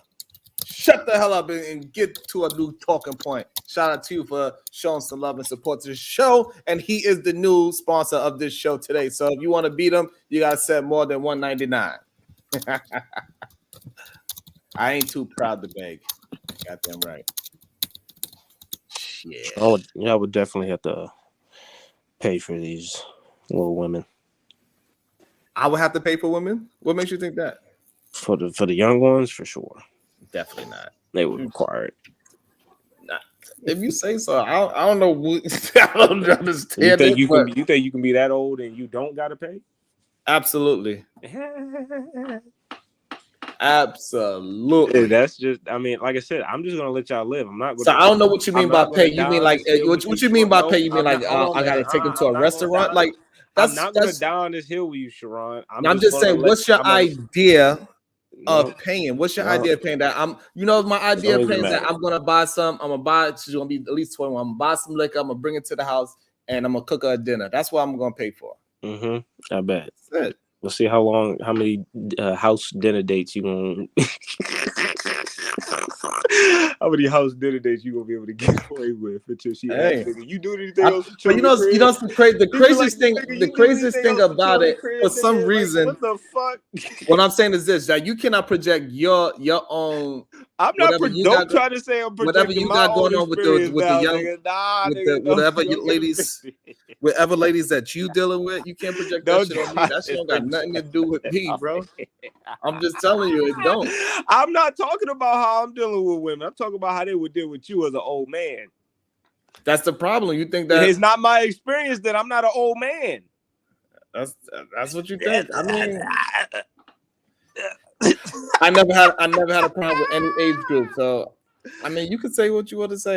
Sharon, it's okay, I don't have to prove man. it. So, you aged out of not having to pay for women. Just understand that you are now looked as a wallet. So it's okay. But it's not true. But that's the ideology that a lot of people look have. like a walking wallet. That's the good part about it, though. You know what I'm saying? So that's why Chi-Town was like, yeah, you look like a mark. You would easily get trick played on because you leave with your wallet. I mean, you can think what you want. Get them home, and I ain't never going to start giving them. But that's something that people say all the time. People also say that I'm just saying shit to trigger you. Jesus Christ! People always say that I look like I get robbed walking down the street. They say that too. So it is what it is. Oh, how you from Brooklyn? You like I would do this to you if you was from Brooklyn. Sure. I don't think you're from Brooklyn. I think you're from Queens. No, Long Island. I think you're from Long Island, probably. Like it's much better there. But regardless, a lot more dirty. Like what I was saying, so people can say whatever they want to say. You could think whatever you want to think, but reality is fucking reality. What? Like, a lot of people talk shit. Oh, I'll bust your ass in basketball. We get on that court and I'll bust your young ass. Days. This nigga. I will bust your young ass. You can talk all the back here. Oh, your ankles this, your ankles that, you old this, and you old that. You get on the basketball court, I'll prove you wrong. And then you're like, you could play. And that's what would happen in real life, too. They were like, be able to decipher. You're gonna have to make that happen. You could do this. I know you could have to make that happen this summer. This is just. I think I'm definitely going up to New York this year for sure, and I don't know when, but I'm definitely going up this year for sure. So when I do, I already got your phone number, nigga. It's already in. We gonna record that shit too. About to be a situation.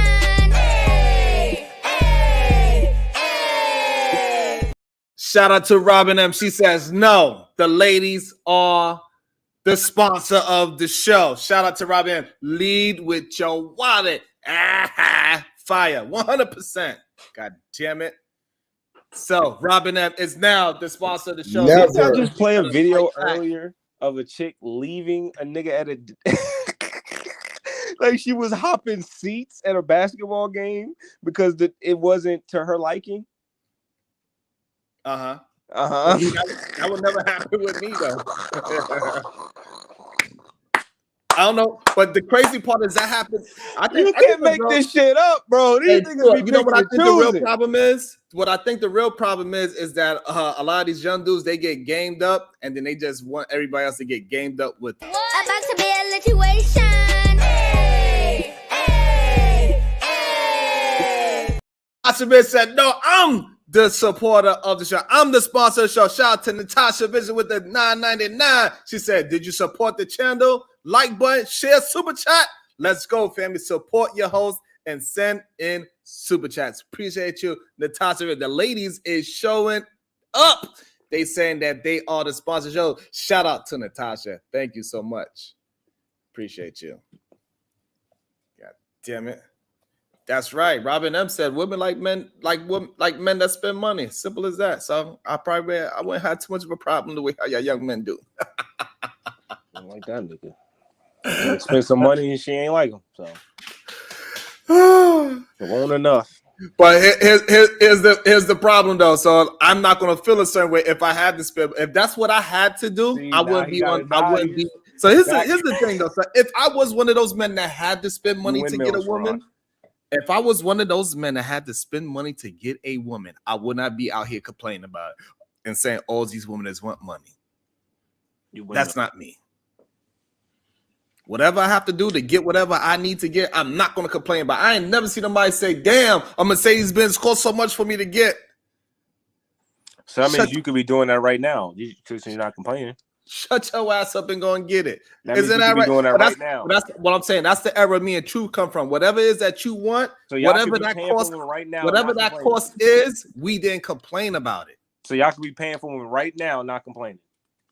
If that's what it was, if that was my situation, if I realized my situation was that I have to pay for it, then that would be my situation unique to me. I'm not gonna be mad at the next man that don't have to pay for it. Y'all youngins, y'all mad because you have to pay for it, and the man before you or the man after you don't have to pay for it. Well, based on how you live right now, it seems like y'all are essentially what we called y'all when we was younger. We called y'all player haters. Well, based on how y'all move and how y'all preach, it makes it seem like you have to pay for it. Y'all talking about True. Am I right or wrong? And being the sole provider.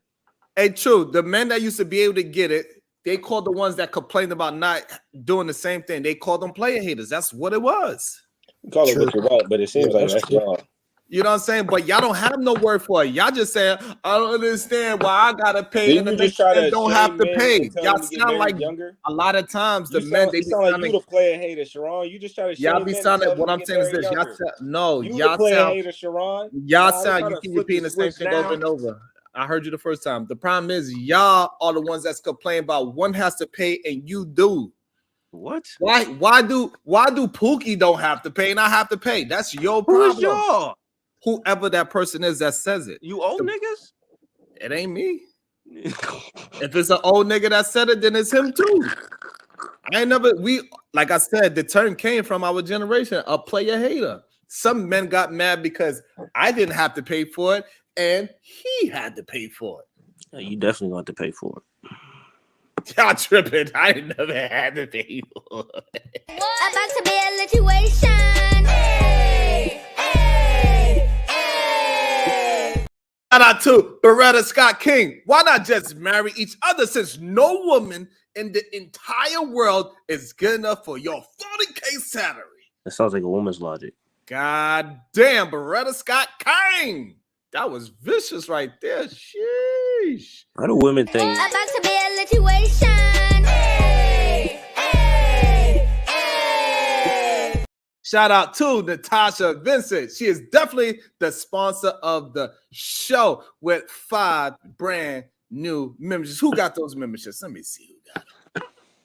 Let me see. I gotta let me go to this screen here. Let me see. Did it show yet? Huh. Who got them? Let me see. Who's making all that damn noise? Probably me. Oh. Shout out to Natasha Vincent. I appreciate you with being the sponsor of today's show. Let me see who got him. Who running? I gotta find it. I gotta look. Okay, there we go. We got Sin 7, Crown Prince, Tayyip, Lana Love. Shout out to y'all. Y'all now solution-based gangsters dealing with the truth and nothing but the truth. So help me. That's still cat. Yes, that's what we dealing with. Only the truth. We ain't dealing with Yo, no play Shira, haters. yo, Like, what up, fam? Yo, can you we hear me, ain't dealing fam? with no play haters. You feel me, Kels?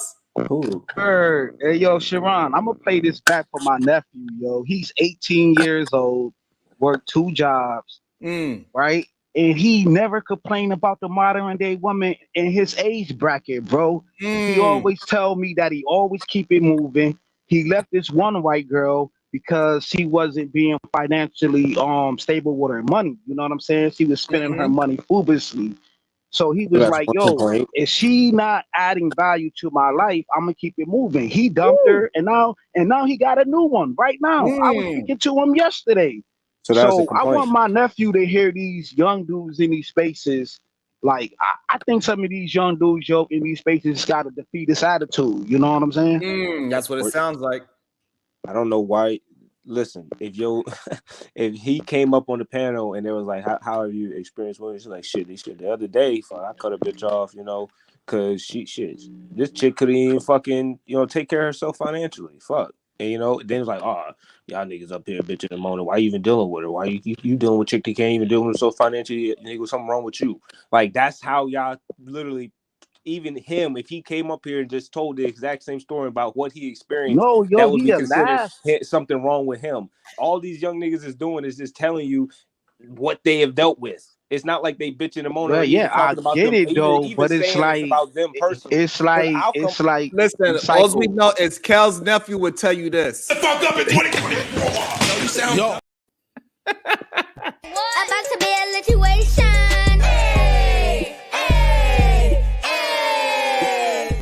Lamar Black Attack with the 2 yen. He says, Sharon, are you talking to avatars? It seems so for the meantime. Like I said, y'all can try to do all the shame and blame. Nah, it ain't But about. when y'all ask us Oh, here you questions go, about yo. what That's some we're dealing Thai with, City shit. type of women that are out here, it ain't about complaining. Niggas is moving accordingly. Like I said, we don't got baby mamas like y'all. We don't have illegitimate kids. We Now not you want to on shame child us. support. Right. Doing all these other shit. Now you want It to ain't shame about. us. But Is that hope, shaming or is that the truth? but homie, Sharon, but like you homie, said but earlier, is that shaming or is that the truth? hey, yo, fam, you never heard me complain not one time about I was like talking to Sharon. baby mama drama and all of that. Like, yo, that ain't even my stance. I don't even have no stance in these spaces. No, I'm I talking just about in keep terms it. of dealing with women. We're not complaining as young men. Based on, like, we're just telling you what they are doing and what how they're moving. Okay, yo, but that's like, okay, McDonald's do this, or Wendy's do this. Why complain about what that place is doing? You just go to another restaurant. These are You panels. know If what they I'm ask saying? us a question and we answer the question, what if they ask you? About to be a situation. Hey, hey, hey.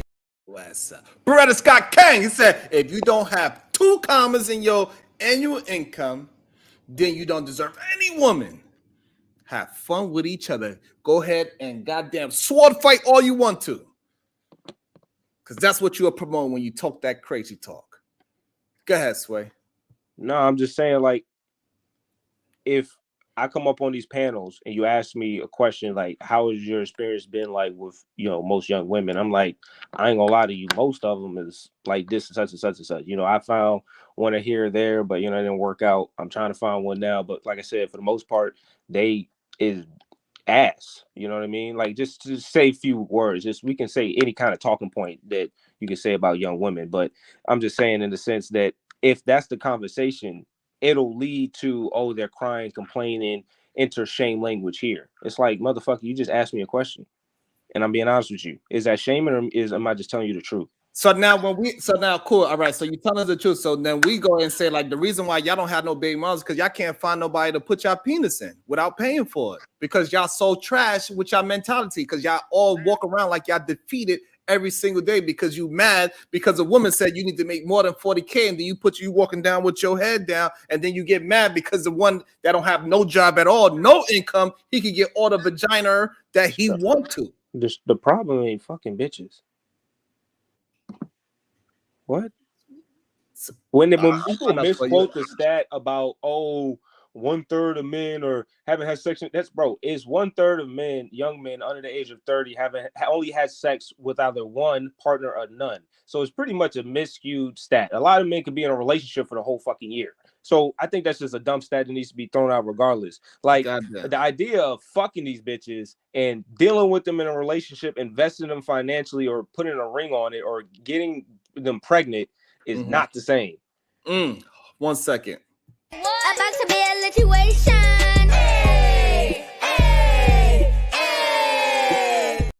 Shout out to Beretta Scott Kang. Sway's period must be on. Shit. They are coming. Who is Beretta Scott Kang coming at your neck like this?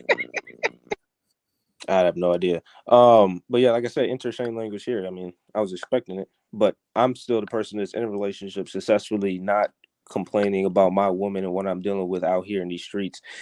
Still trying to figure it out at 35, 40, on YouTube. Whatever. Hey, Natasha Vesta, this is the things that these young boys is willing to pay for nowadays. Veneers and vagina. We don't have no money apparently to be paying for vagina. That's y'all old niggas. Nah, y'all young dudes making different type of money, man. You know what I'm saying? Through like gaming right now. You got that young boy, Kayet, whatever his name is. You know what I'm saying? All he do is stream all day and make. Yeah, so money is changing by you young dudes. I think it's harder to be a top gamer than it is to be a fucking NBA athlete. Right. Yeah, okay. No doubt. You know what I'm saying? I'm learning as I go too, though. But as the young dudes who I see come around, it's like, yo, they don't be having all these complaints because they just move right. If Shorty is a hoe, they gonna use her for whatever it goes. You know what I'm saying? They just gonna keep it moving. Like they not gonna complain and be like, yo, she a bitch. She's this, she's that. You know what I'm saying? Yeah, I just kept it moving on her. On to the next. We don't complain. I didn't say we complain. So because we understand, we understand working at Foot Locker. We understand, Sway, working at Foot Locker, you could get $40. We understand that. It's just the fact that when I was younger, I ain't had to pay $40. That's all I'm saying. What are you talking about? You know what $40 mean? I never, bro. I think you're talking to the wrong nigga. Because I'm the nigga that'll pay $5 and still get the buns. And I only pay for my drink. So it's just like we also know that you are not the majority of the experience that these young men are having. That's why that's why you speak up for them, because you understand their pain, that they don't have the same experience as you. This is why you tend to speak up for, because you have survivor's remorse. When I was younger, we didn't have survivor's remorse. You couldn't get no vagina. That was up to you. We didn't. But that's because it was listen, I was telling people before, when they're like, do you think men are just scared to approach women now? I was like, no. I think in your time when there was incentivized for y'all to approach them and that was okay thing to do, then you can call them scared. But when it's not incentivized right now for them to approach them and move that way, you can't call them scared anymore. If a motherfucker can start putting allegations on them just because they said certain words so they didn't like, gave off a certain energy that they didn't like, that young men are going to be moving a lot more cautiously. So the reason why we're not incentivized to do that. My bad. So the reason why we know that these young men are scared to talk to vagina in person, because they have horrible social skills. They can't even understand. How do you know? Are you in our social circles? Yes, when I have. So you hang out with us every day? You talk to us and deal with us and interact within our social circles? Is that what you do? Yes. Where? So I do have. So I'm start talking that you want to jump in. That is a clear sign of bad social skills. Come on, brother. Ask me a question, and then you want me to answer it the way how you want to. I said, allow me to. I'm gonna give you all the time you want. All I'm asking is where, bro. I'm done. Wow, this is crazy. About to be a situation. Hey, hey, hey. Beretta Scott Kane with the 3-ball says, Sway, change your pattern. Get back on that damn forklift. I added the damn. Because that's not what I do for it. But yeah, where do you hang out with young people? So we're gonna bring back. He just said he played Kel, basketball. every time you get off mute, Kel, it sounds like you farted. What the hell going on with your damn phone? He played basketball, and that's My where mic young don't men sound and right. women socialize. Nah, it together. sounds like you farting every time you go off mute. What's up, Callie Beth? What's your thought? You came back, spin the block. So he didn't even Oh, I don't know. I just got off the phone with my daddy, and I just came back into the live. That's all. Well, Sharon, so this is so the, what this, I'm hold saying, on. Sway, if you Wait, allow me to I'm talk gonna on my own platform, Sharon, that'd be awesome. If I could talk on my own platform, that'd be awesome. Sharon, you know we cool, bro. Just give me 2 seconds, man. Again, I'm not even trying to disrespect you. Yes, you. It's okay. I'm not, bro. You know me. So I'm trying to bring Callie back into speed and trying to move the conversation. What I'm saying is when Sharon makes the claim, and I'm trying to debunk these claims that young people don't have social skills, I'm asking, how do you know this? Like, do you hang out with us? Do you talk? Like, where do you see and hang out with young men and women interacting with each other, and you're just there as well, socializing? That is, I don't like y'all. When I'm doing it, I don't see no 45-year-old people hanging out with us. You like this? Like, where are y'all at? Y'all not with us. Y'all not at the house parties and shit like that. I don't like. What are you talking about? So again, so now when I do talk to the young people, and I'm telling you that I do hang out with them, I speak to them, they ask me questions, I have come because I have children. Socialize. I have children your age. So a lot of times the social place for them was my house. And they come here for their birthday. They stop here. They have long, lengthy conversations with me all the time. They call me. Some of them, they even act like I'm their fucking father as well and have conversations with me and ask me questions about this, that, and the third. So therefore, I'm heavily in your group and having conversations with different types of young people within your age group with different kind of pay ranges as well. So people yes, that are I am willing to speaking talk to to them, you and I and can communicate and socialize together, have a problem Right. socializing and communicating. Is that what you just said? And having conversations with them, I can see the problems that they have with social skills. They do not have social skills. They do not learn how to communicate. A lot of times they think what they are thinking, they actually said. And it's no, they have a communication problem because they so used to texting, they could text me. I'm not fuck the fuck. This is a perfect example of. How about now, yo? How do I sound now, Sharon? You still sound buzzy. You're a little muffled a little bit. It's better than before, though. You still farting every time you hit the mute button. So what I'm saying is that y'all have a communication problem. Y'all do not know how to be social beings. Y'all do not know how to be in a party or at the restaurant without having your phone in your face. It doesn't matter how much of a good time you're having. You have to have a device in your face. That's because you have bad social skills. You do not know how to social talk as well as we did in my age group because we had no choice but to talk to each other and create conversations. And when like this doesn't make any sense. You're not there. You're saying we're on our phones at house parties and functions and social gatherings and shit. You're not there. You just said they came to your house. Like, what the fuck are you talking about? Like, this is what I'm saying. Y'all don't know what y'all talking about. Y'all not in the same social circles as us to be able to talk about how we socialize. So now I got a question for you. Is a barbecue if I'm at a barbecue with a family barbecue? If I'm at a barbecue. About to be a situation. Hey, hey, hey. 40 for but nah, I got an expensive bitch. But so Sway, so are you saying that if I was at a barbecue, right, and it's about 50 people at this barbecue and they all in your age group, that wouldn't count? Nigga, why are you the only 43-year-old at a barbecue full of 20 to 25-year-olds? So now, so every time I answer, you gonna ask me a new question instead of because just I'm asking you, it's a hypothetical question, right? The problem is why the fuck are you there? The problem is I'm attempting to have a conversation with you, but every time I'm proving that you are coming in and disingenuous. You won't just answer my question. I have been answering a question. Every time I answer a question, you move the goalpost to another. I'm asking you the same question. Sway, you asked me what social. First of all, I said I speak to them. Then you said where, and then I told you where, and then now you asked me why am I there? This is fucking insane. Like I'm giving you because you're making up random hypotheticals that you don't actually do. So okay, so I give you because I have a backyard, and so for the kids to have a good time, they need a place where they could all hang out at because there's not a lot of places where they could go and hang out. So they asked, can they throw parties in my backyard? So therefore, I allowed that to happen. So now it's a bunch of young motherfuckers in my backyard having a good time. So they're socializing, having a good time. What the fuck are you talking about? And they're having a problem socializing. So that's not socializing to you? You just said they're having a good time socializing, but then 10 minutes ago, you said they're having a problem socializing. Jesus Christ. This is what I'm saying.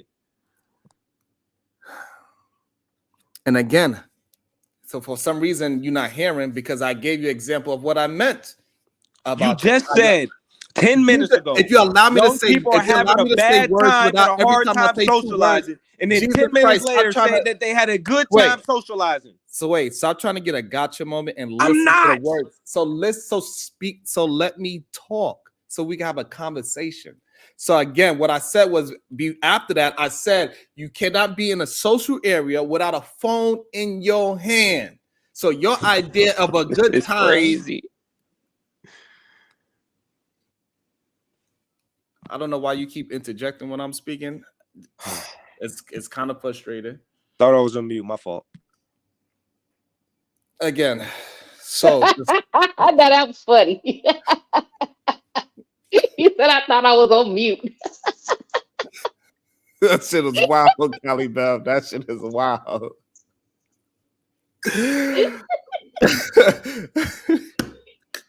Because he did it, because you know what's crazy about it, Cali Bev? Because he did it in real time, right? Like I said, why you keep interjecting, and he had to interject that he thought he was on mute. That is wild. But what I'm saying is that so I'm recognizing all the social skills that y'all not doing that is correct. And then when I'm explaining it to you, you're just trying to fight me and argue with me instead of just understand that I am seeing things that y'all are not seeing. When I was younger, when me and Callie was young, we went to a goddamn house party. We didn't have no other thing but to have conversations with each other and dance to the music and have a good time and socialize with other human beings. Y'all idea of socializing is with y'all devices. You just don't know, bro. That's true. That's true. You don't That's know, true, man. And then you're gonna tell me I still don't know, even though I gave you like every question you asked me, I answered it, and you still don't want to respect it. The only example you gave me was a time that they did socialize and they had a good time. And what all the other experiences that I had was pretty much the same, where when we got together, everything was pretty chill. Niggas was having a good time. People was dancing. People was laughing. Some people might have been on their phones here or there. Some people might have been filming themselves. Some people might have been filming getting twerked on. Some people might people, pick up their phones, turn off their phones. Like they're there, they're going to use them. Like the idea is that they're having a good time socializing together. And that's what they do. So okay, cool. When you push this narrative that young people are having a hard time socializing and have poor communication skills amongst each other, we just say we don't get along. Just because we don't agree on certain principles don't mean we have a problem socializing, communicating. We speak very directly. So again, so what I'm saying is that so we have two ideologies of socializing. Our socializing was actually being social with people. Your idea of socializing is being on social media where it's not actually people. Y'all actually believe that is socializing, even though you're not socializing with people. About to be a situation. Hey, hey, hey. Shout out to Beretta Scott King. Emotional instability is why you're single. A lot of them, that is the reason. So that is the difference. That's the difference between being social. You believe that your phone is being social, and we believe actually being social and talking to human beings in real time is being social, and that's how we can have a better back and forth with other human beings. So why do you think it's cool to mischaracterize what people say? And not what did I mischaracterize? Well, you didn't even say anything remotely what I said. You just said what you wanted to say. I think the disconnect is that I I think what Sway is trying to say is that we doing the same things that y'all did. We just do it differently. However, I'm giving clear examples how it's different. Well, he's saying that we're on our phones the whole time, and I'm saying no, we're not. We're literally socializing. The fact that people want to use their phone at any time of the night, you're not going to shame them into the fact that now they can't even use their phone at a social gathering and claim that it's not socializing. The reason why it's not socializing, because they're not on their phone the whole night. Jesus Christ. You're not going to mischaracterize and act like they're talking to each other while they're on their phone, standing right next to each other. They are a lot of They're times. not. And the reason why it's not socialized because it's live people there, and instead of talking to the live people there, they rather talk through text messaging through people throughout the universe. Instead of talking to the actual people that are there. That is the difference between the social skills that I am talking about. I'm talking about actual skills to speak to another human being face to face, look them in the eye, be very precise. I think y'all talking about two different people. Oh, he's I think you're talking about two different people. Experience he's never actually experienced. He is not 24-year-old dealing with 24-year-old women at social gatherings, talking and interacting. He has no life experience in 2024 to be talking about what we're going through and how we socialize, interact. He is false. He is lying. And right now, all he's doing is gaslighting because I keep telling him you're mischaracterizing and you're wrong. You're not listening. You just want to say whatever you want to say. And that's fine because that's what you feel and that's what you see. But in all reality, that is not true. I think that Sharon is talking about the people who don't socialize at all, and their only socialization is coming from through social media. Whereas you're talking about the people that are actually outside and are doing the socializing. They just happen to have phones. No, but Callie, no. Sharon is doing bullshit right now.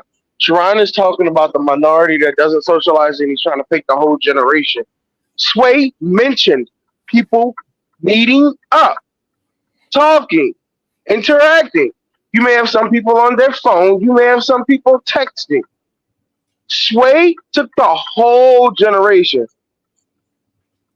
Sharon is focusing on the small, minute populace of the generation and painting it as a whole and saying we don't socialize in our generation. That's bullshit. But I got one better for you. You old motherfuckers be on this YouTube all motherfucking day. I have yet to see none of you old motherfuckers do nothing together, socialize, go on a vacation, take a... or else you be in danger. He muted you, Graham. Let's keep it a bean. You old motherfuckers are so anti-social. I know. I'm gonna pick up where I was. That ain't no problem. You old motherfuckers don't socialize. The young people in this space are the ones that's getting together, taking trips, going outside, getting to know each other, actually being social, going to meet new people in life. You old motherfuckers don't do that. You the anti-social motherfuckers. Y'all old, angry, Arnie, and fucking deep with regret over y'all bullshit ass fucking lives. And for you to paint the youngest like this, you a piece of shit. So the reason why we know that is a lie because we speak to the young people and we can see and tell that ain't a fucking lie. You speaking, nigga. I'm telling you what I do, and I got proven facts on this motherfucking YouTube that I do it. Show me what? Show me where you got proven facts. You done met up. You done took a trip. You done took a vacation. You done did something. Show me where you wasn't behind that motherfucking computer screen. Show me. That's all I'm asking.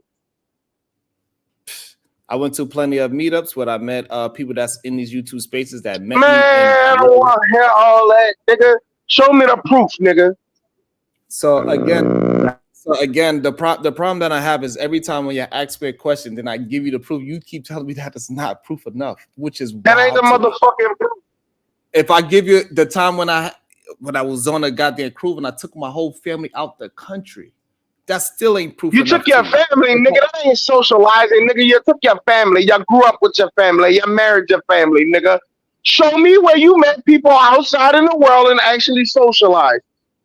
Your family don't count. Don't bullshit. So taking on your family on a cruise is not meeting nobody, bro. What's going on? Hold on. So again, like me having a conversation, me meeting people from these YouTube spaces particularly, I met people in real life that I met from these squares. You still telling me that is not proof. No matter what I say, y'all keep attempting to discredit every experience that I had. No, I'm doing what you do, nigga. I'm doing what you I do. have not discredited anything that y'all has said.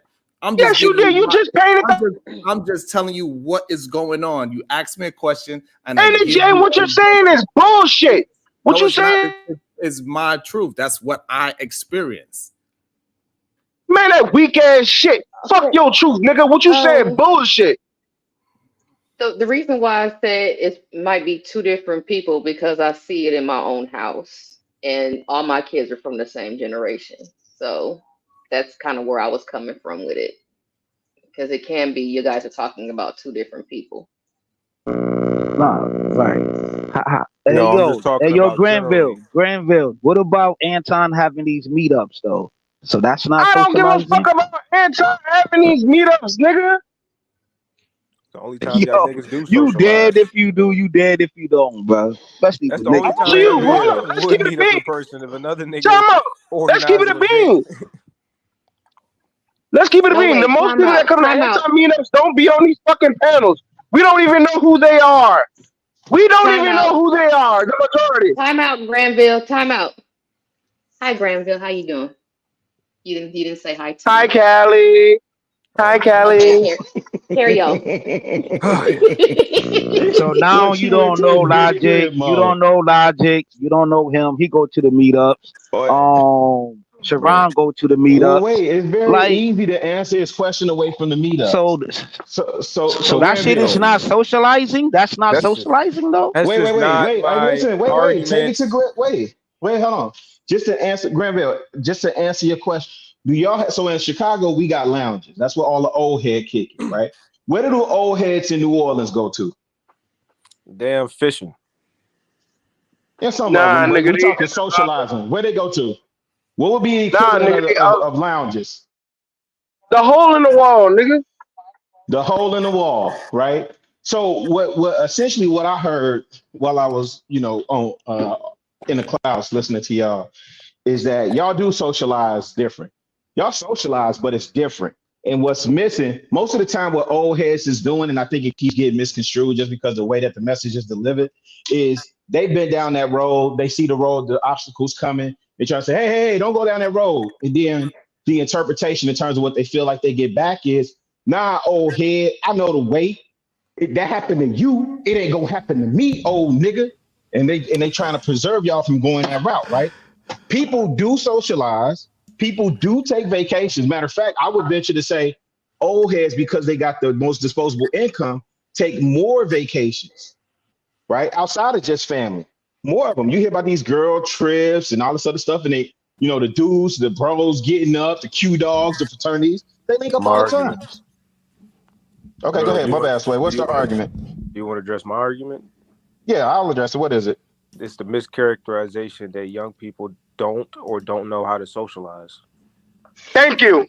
Okay, wait. So, the mischaracterization that you all don't know how to socialize may be valid. Don't know how. Don't know how. Well, I think the way that you all socialize, I think y'all just use a different medium, right? So it's you guys bond around stuff like anime. Like if I tell Granville Ninja Scroll or Fist of the North Star is the greatest Japanimation ever, then me and him having a conversation around that, right? So you guys bond a little bit different. But would you concede, or would you challenge that overall with humans in 2024, there's a huge loss of connection between people, male or female, just in general? Sure. I'm saying because of technology in particular. So I think that's the angle. When you hear us saying go outside and put your feet on grass, that's the angle that we're coming from, right? And then I think sometimes I think a lot of it's in the language and the way that it gets conveyed. But the mischaracterization of the generation as a whole, no, you guys are socializing. It's just different. And in the end of it, it's to us, it doesn't look like a lot of human connection. It looks like a lot of connection through tech support. No, we're just Is going that fair? somewhere. We're okay. just when we go outside, we're going somewhere specific. We're not just like opening the door, looking outside, and then just sitting on your porch and waiting to see if somebody else. No, and You know it what I wasn't mean? that way for us either, So it's like right? we would, if we're going outside, your kids go outside, they're going to their friend's house, they're going to the mall, they're going downtown, they're going fishing, they're going to play basketball, they're going like young kids do all types of things. And if we want to be inside, we can be social inside. I think that's the real thing that y'all don't like, is the fact that we can also be social inside the house. And that's not something necessarily y'all can do No, we don't care about as that. accessible, because unless you had a cell phone. And even that, it's like you can really, I don't even know how well the 2-way, 3-way, 4-way, 5-way calls, you know what I mean? It's just like, to that experience is this, y'all didn't have that level of sociability inside the house as much as we do as well. So we can do the inside, outside as freely as we want to. And I think but we don't have an issue with that. We had the chat line. We had the we party lines back in the but day. we don't have an issue with y'all having accessibility. Actually, most of the times we rooting for y'all to be better. But we also see what we perceive as a potential long-term damaging effect at the loss of human connection. You guys are way more connected through social media and internet and modern technology than you are at striking up a regular conversation. Like I've never met a stranger, right? Like I can go anywhere on the earth and meet, and I can strike up conversation. We find more and more, including with my sons, I find more and more that younger people have a challenge with sparking conversation and engaging in genuine dialogue. That's not true, bro. And that's majority. I would say majority, not minority. Time out. I would dog walk you niggas and sparking up a conversation and have a genuine conversation. I would dog walk every nigga on this panel. That's not you would, Granville. Now, Granville, would you say majority? That's not true. I got you. That's not true, Rilla. This I is the think problem. that- Let me ask Granville the one question. Damn. Granville, would you say majority or Let me go minority after in your Grant. generation would do that? Majority. You lying? Now I'm being an asshole. I'm being an I asshole. think what I was saying 64. I was saying. Hold on, Bev. Cali Bev next. Y'all can't with this Tourette shit. Go ahead, Cali. I'm not the Kelly Bill. I think that what we're saying is what people are saying when they say don't know how to socialize. I think it's more so of picking up on facial cues and social cues more so that you cannot get through the technology. Whereas somebody will be looking at you, right? And you know how women will think that you're being a creep because you're looking at them. It's like, well, no, I'm just looking. So you don't even recognize that facial cue or that social cue because you're not outside and experiencing it and able to recognize that he's not really being a creep. He's just looking at you and that's it. You know what I'm saying? He ain't staring at you with the rubbing his chin and doing all that kind of shit. You know what I mean? He's not doing like actual creeper activity. And I think that and the other way with the men, I can't verbalize necessarily what the misconstruence could be on the men's side with the unable to recognize facial cues and social cues and things like that. I think that's where it gets a little murky when we say socialize. I think that's more so what people are talking about as opposed to y'all just not socializing at all. You know what I mean? I don't know if I explained that well. You better tell Sharon clean that shit up. Hold on. So the problem is the reason why they can't recognize what we talking about because they're not adjusted to socializing. So they don't understand what socializing means. They actually think because the words say social media that they are being social, but social media is more anti-social than actually socializing because socializing means you are social with people in person. That's what socializing means. Go ahead, Lamar Black Attack. You know what's so fucking crazy? Hold on, Lamar. Okay. Go ahead, Lamar. Lamar, you know what's so motherfucking crazy? Okay, I'm gonna let Granville. Hey, is it competition now? Are we blaming each other or what? No, we just having a conversation. It's your fault because I'm not socialized. No, it's your parents' fault. Your parents didn't socialize your ass. Blame them. Don't blame us. I don't know you motherfuckers. Yes, I'm Gen X, but I have nothing to do with you. You're not my nut. Really. I don't know you motherfuckers. So don't blame me for for your parents' nut. But it's not a competition though. Look, it doesn't matter who's more social or not. It's just like it's like a myth. You're trying to find out like what's that? What's the motherfucker? The Barnabas Snowman. What's the motherfucker? What's the motherfucker? Bigfoot or somebody? Bigfoot. Blame Bigfoot. Y'all blaming each other for it's a joke, dude. Blame your fucking parents. They left y'all down, not I. Go ahead, because Kels got a microphone problem. Go ahead, Kels. Hey, yo, man. How do I sound now? You good while you talking? Oh, Go ahead. oh, okay, yo. I just wanted to say this, right? People had missed what the lady was talking about too, yo. When she was talking about in our era, we had the chat line. You know what I'm saying? And we did socialize. Even though Shorty may gave us the wrong number or whatever the case may be, like, yo, we still didn't complain about it. We moved on to the next Shorty on the chat line, yo, and we went to her house. We all socialized. We played cards. We danced. We chilled. You know what I'm saying? Her mother may interview us like, yo, what you gonna do with our daughter or whatever the case may be. You know what I'm saying? It's like, yo, we have fun times. And the only reason why this social media thing or these platforms is different because we didn't have cameras though back then on the chat line. But we all used to be in the chat room talking over each other like we doing right now. Hold on. This is the craziest shit ever, bro. So let me hold on, Sway. bro. Hold on, Sway. About to be a situation. Hey, hey, hey. Since you want to talk, Granville, read the damn super chat. Carl Anderson with the $10. Every generation faces some gaps. Natural behaviors evolve with technology. People who are older than 40 have a different childhood experience than their ancestors. You can't have fucking personality like that, nigga, if you don't motherfucking socialize. You ass nigga. Fuck out of here, nigga. Come on with your bitch ass Is nigga. that Kills on stage? And now I go on you. Kills. Oh shit. That nigga blaming other people for their damn problems. What's good, bro? I'm on mute, yo. What's up with you? Oh, okay. No. I just hadn't seen you in the space in a minute. I think you was on somebody's panel saying you had an accident or something. Everything good with you, fam?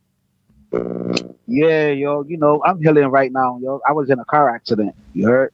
Man.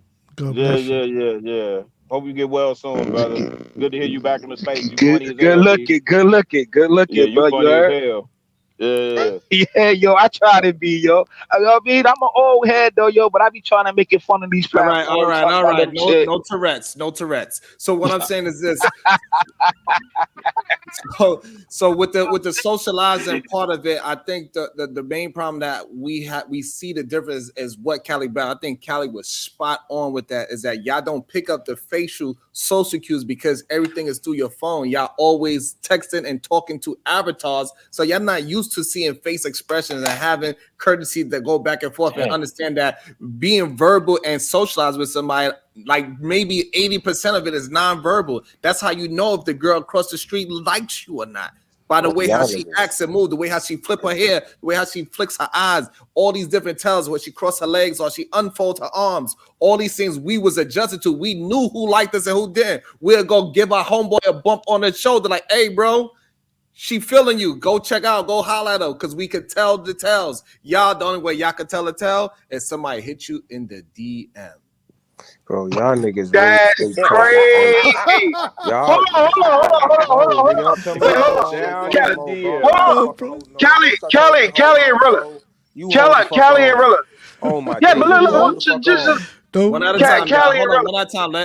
Let Granville go. Go ahead, Granville. Kelly and Rilla, and Lamont. Yes. You see how he keep blanketing the whole generation? Is that? You see how he keeps saying the whole generation, y'all? You see what I'm saying? You see when you talk, Callie, you were talking about a select few. You can see the differences in the generation. You said you can see the differences in the generation. I can concede to that. On a bald head, alopecia, fucking vegan gets on this fucking panel and does that dumbass shit. You fucking cucumber munching, carrot munching, eat motherfucker. I can't stand you. Ron, he trying to take you to the lunch. Go ahead, Sway. Don't provoke me to anger, or else you'll be in danger. Go ahead, Out the Mud. Welcome to the show, Out the Mud. Cody. What it do, big dog? What's up, big dog? Big dog? Yeah, big dog. What's up, big dog?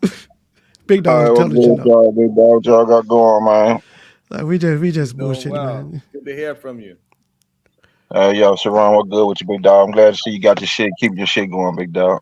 Thank you. Appreciate you. You already know. Oh shit. I don't know, man. I think they want to believe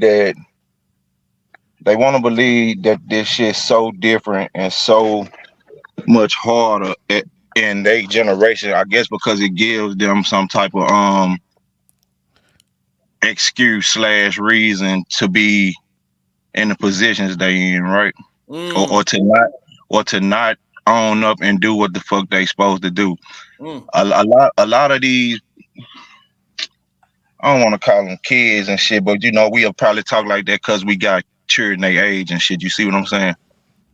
But a lot of these young adults, big dog, they fear the world, big dog. They scared of everything out here, big dog. You know what I'm saying? And we gonna have a million of them come to these live screens and shit and don't want to admit that fact. But as parents, we see it and we know it. You see what I'm saying? So they can probably talk that. This is the gaslighting, bro. And I don't see. So, Cody, hold on, wait. Stop fucking saying me to wait, man. Hold on, let him That Cody finish. Y'all fighting between each other, young guys. Are you finished, big dog? Well, I was just gonna say, like I was saying, I was ending with as parents, I think as parents we see it, big dog. You know what I'm saying? And like I say, of course, they not gonna admit it. You know what I'm saying? Because they're actually living it. You get what I'm saying? It's just like, hey man, I was their age before, big dog, and that motherfucker me was like, oh, niggas don't know what the fuck they talking about. They full of shit. I was on the same shit. You feel what I'm saying? I really was in the streets, really outside, really motherfucking me doing what they do out there, big dog. I participated in that shit. You hear what I'm saying? I hear so, and I had women all my motherfucking life. All my motherfucking life, big dog. You can ask my wife and my mammy that. I'm just so confused. So the problem is the fear. The fear. You know what I'm saying? And once you conquer that shit, I understand at 18, 22 years old, you feel like, hey man, I ain't got enough of nothing to do nothing. You see what I understand that part of the game, big dog. It's a thought process majority of us as men don't went through that wasn't goddamn silver spoon and hand fed. You see what I'm saying? So a majority of us went through that stage where we felt as if, hey man, we weren't adequate enough to motherfucking me do a bunch of shit out here. You see what I'm saying? Get and land it. I'm good. Go ahead. Hey, I want to welcome to the show, Jay. How you doing? Beautiful. Good to see you. And then we'll go to Sway. I got one question.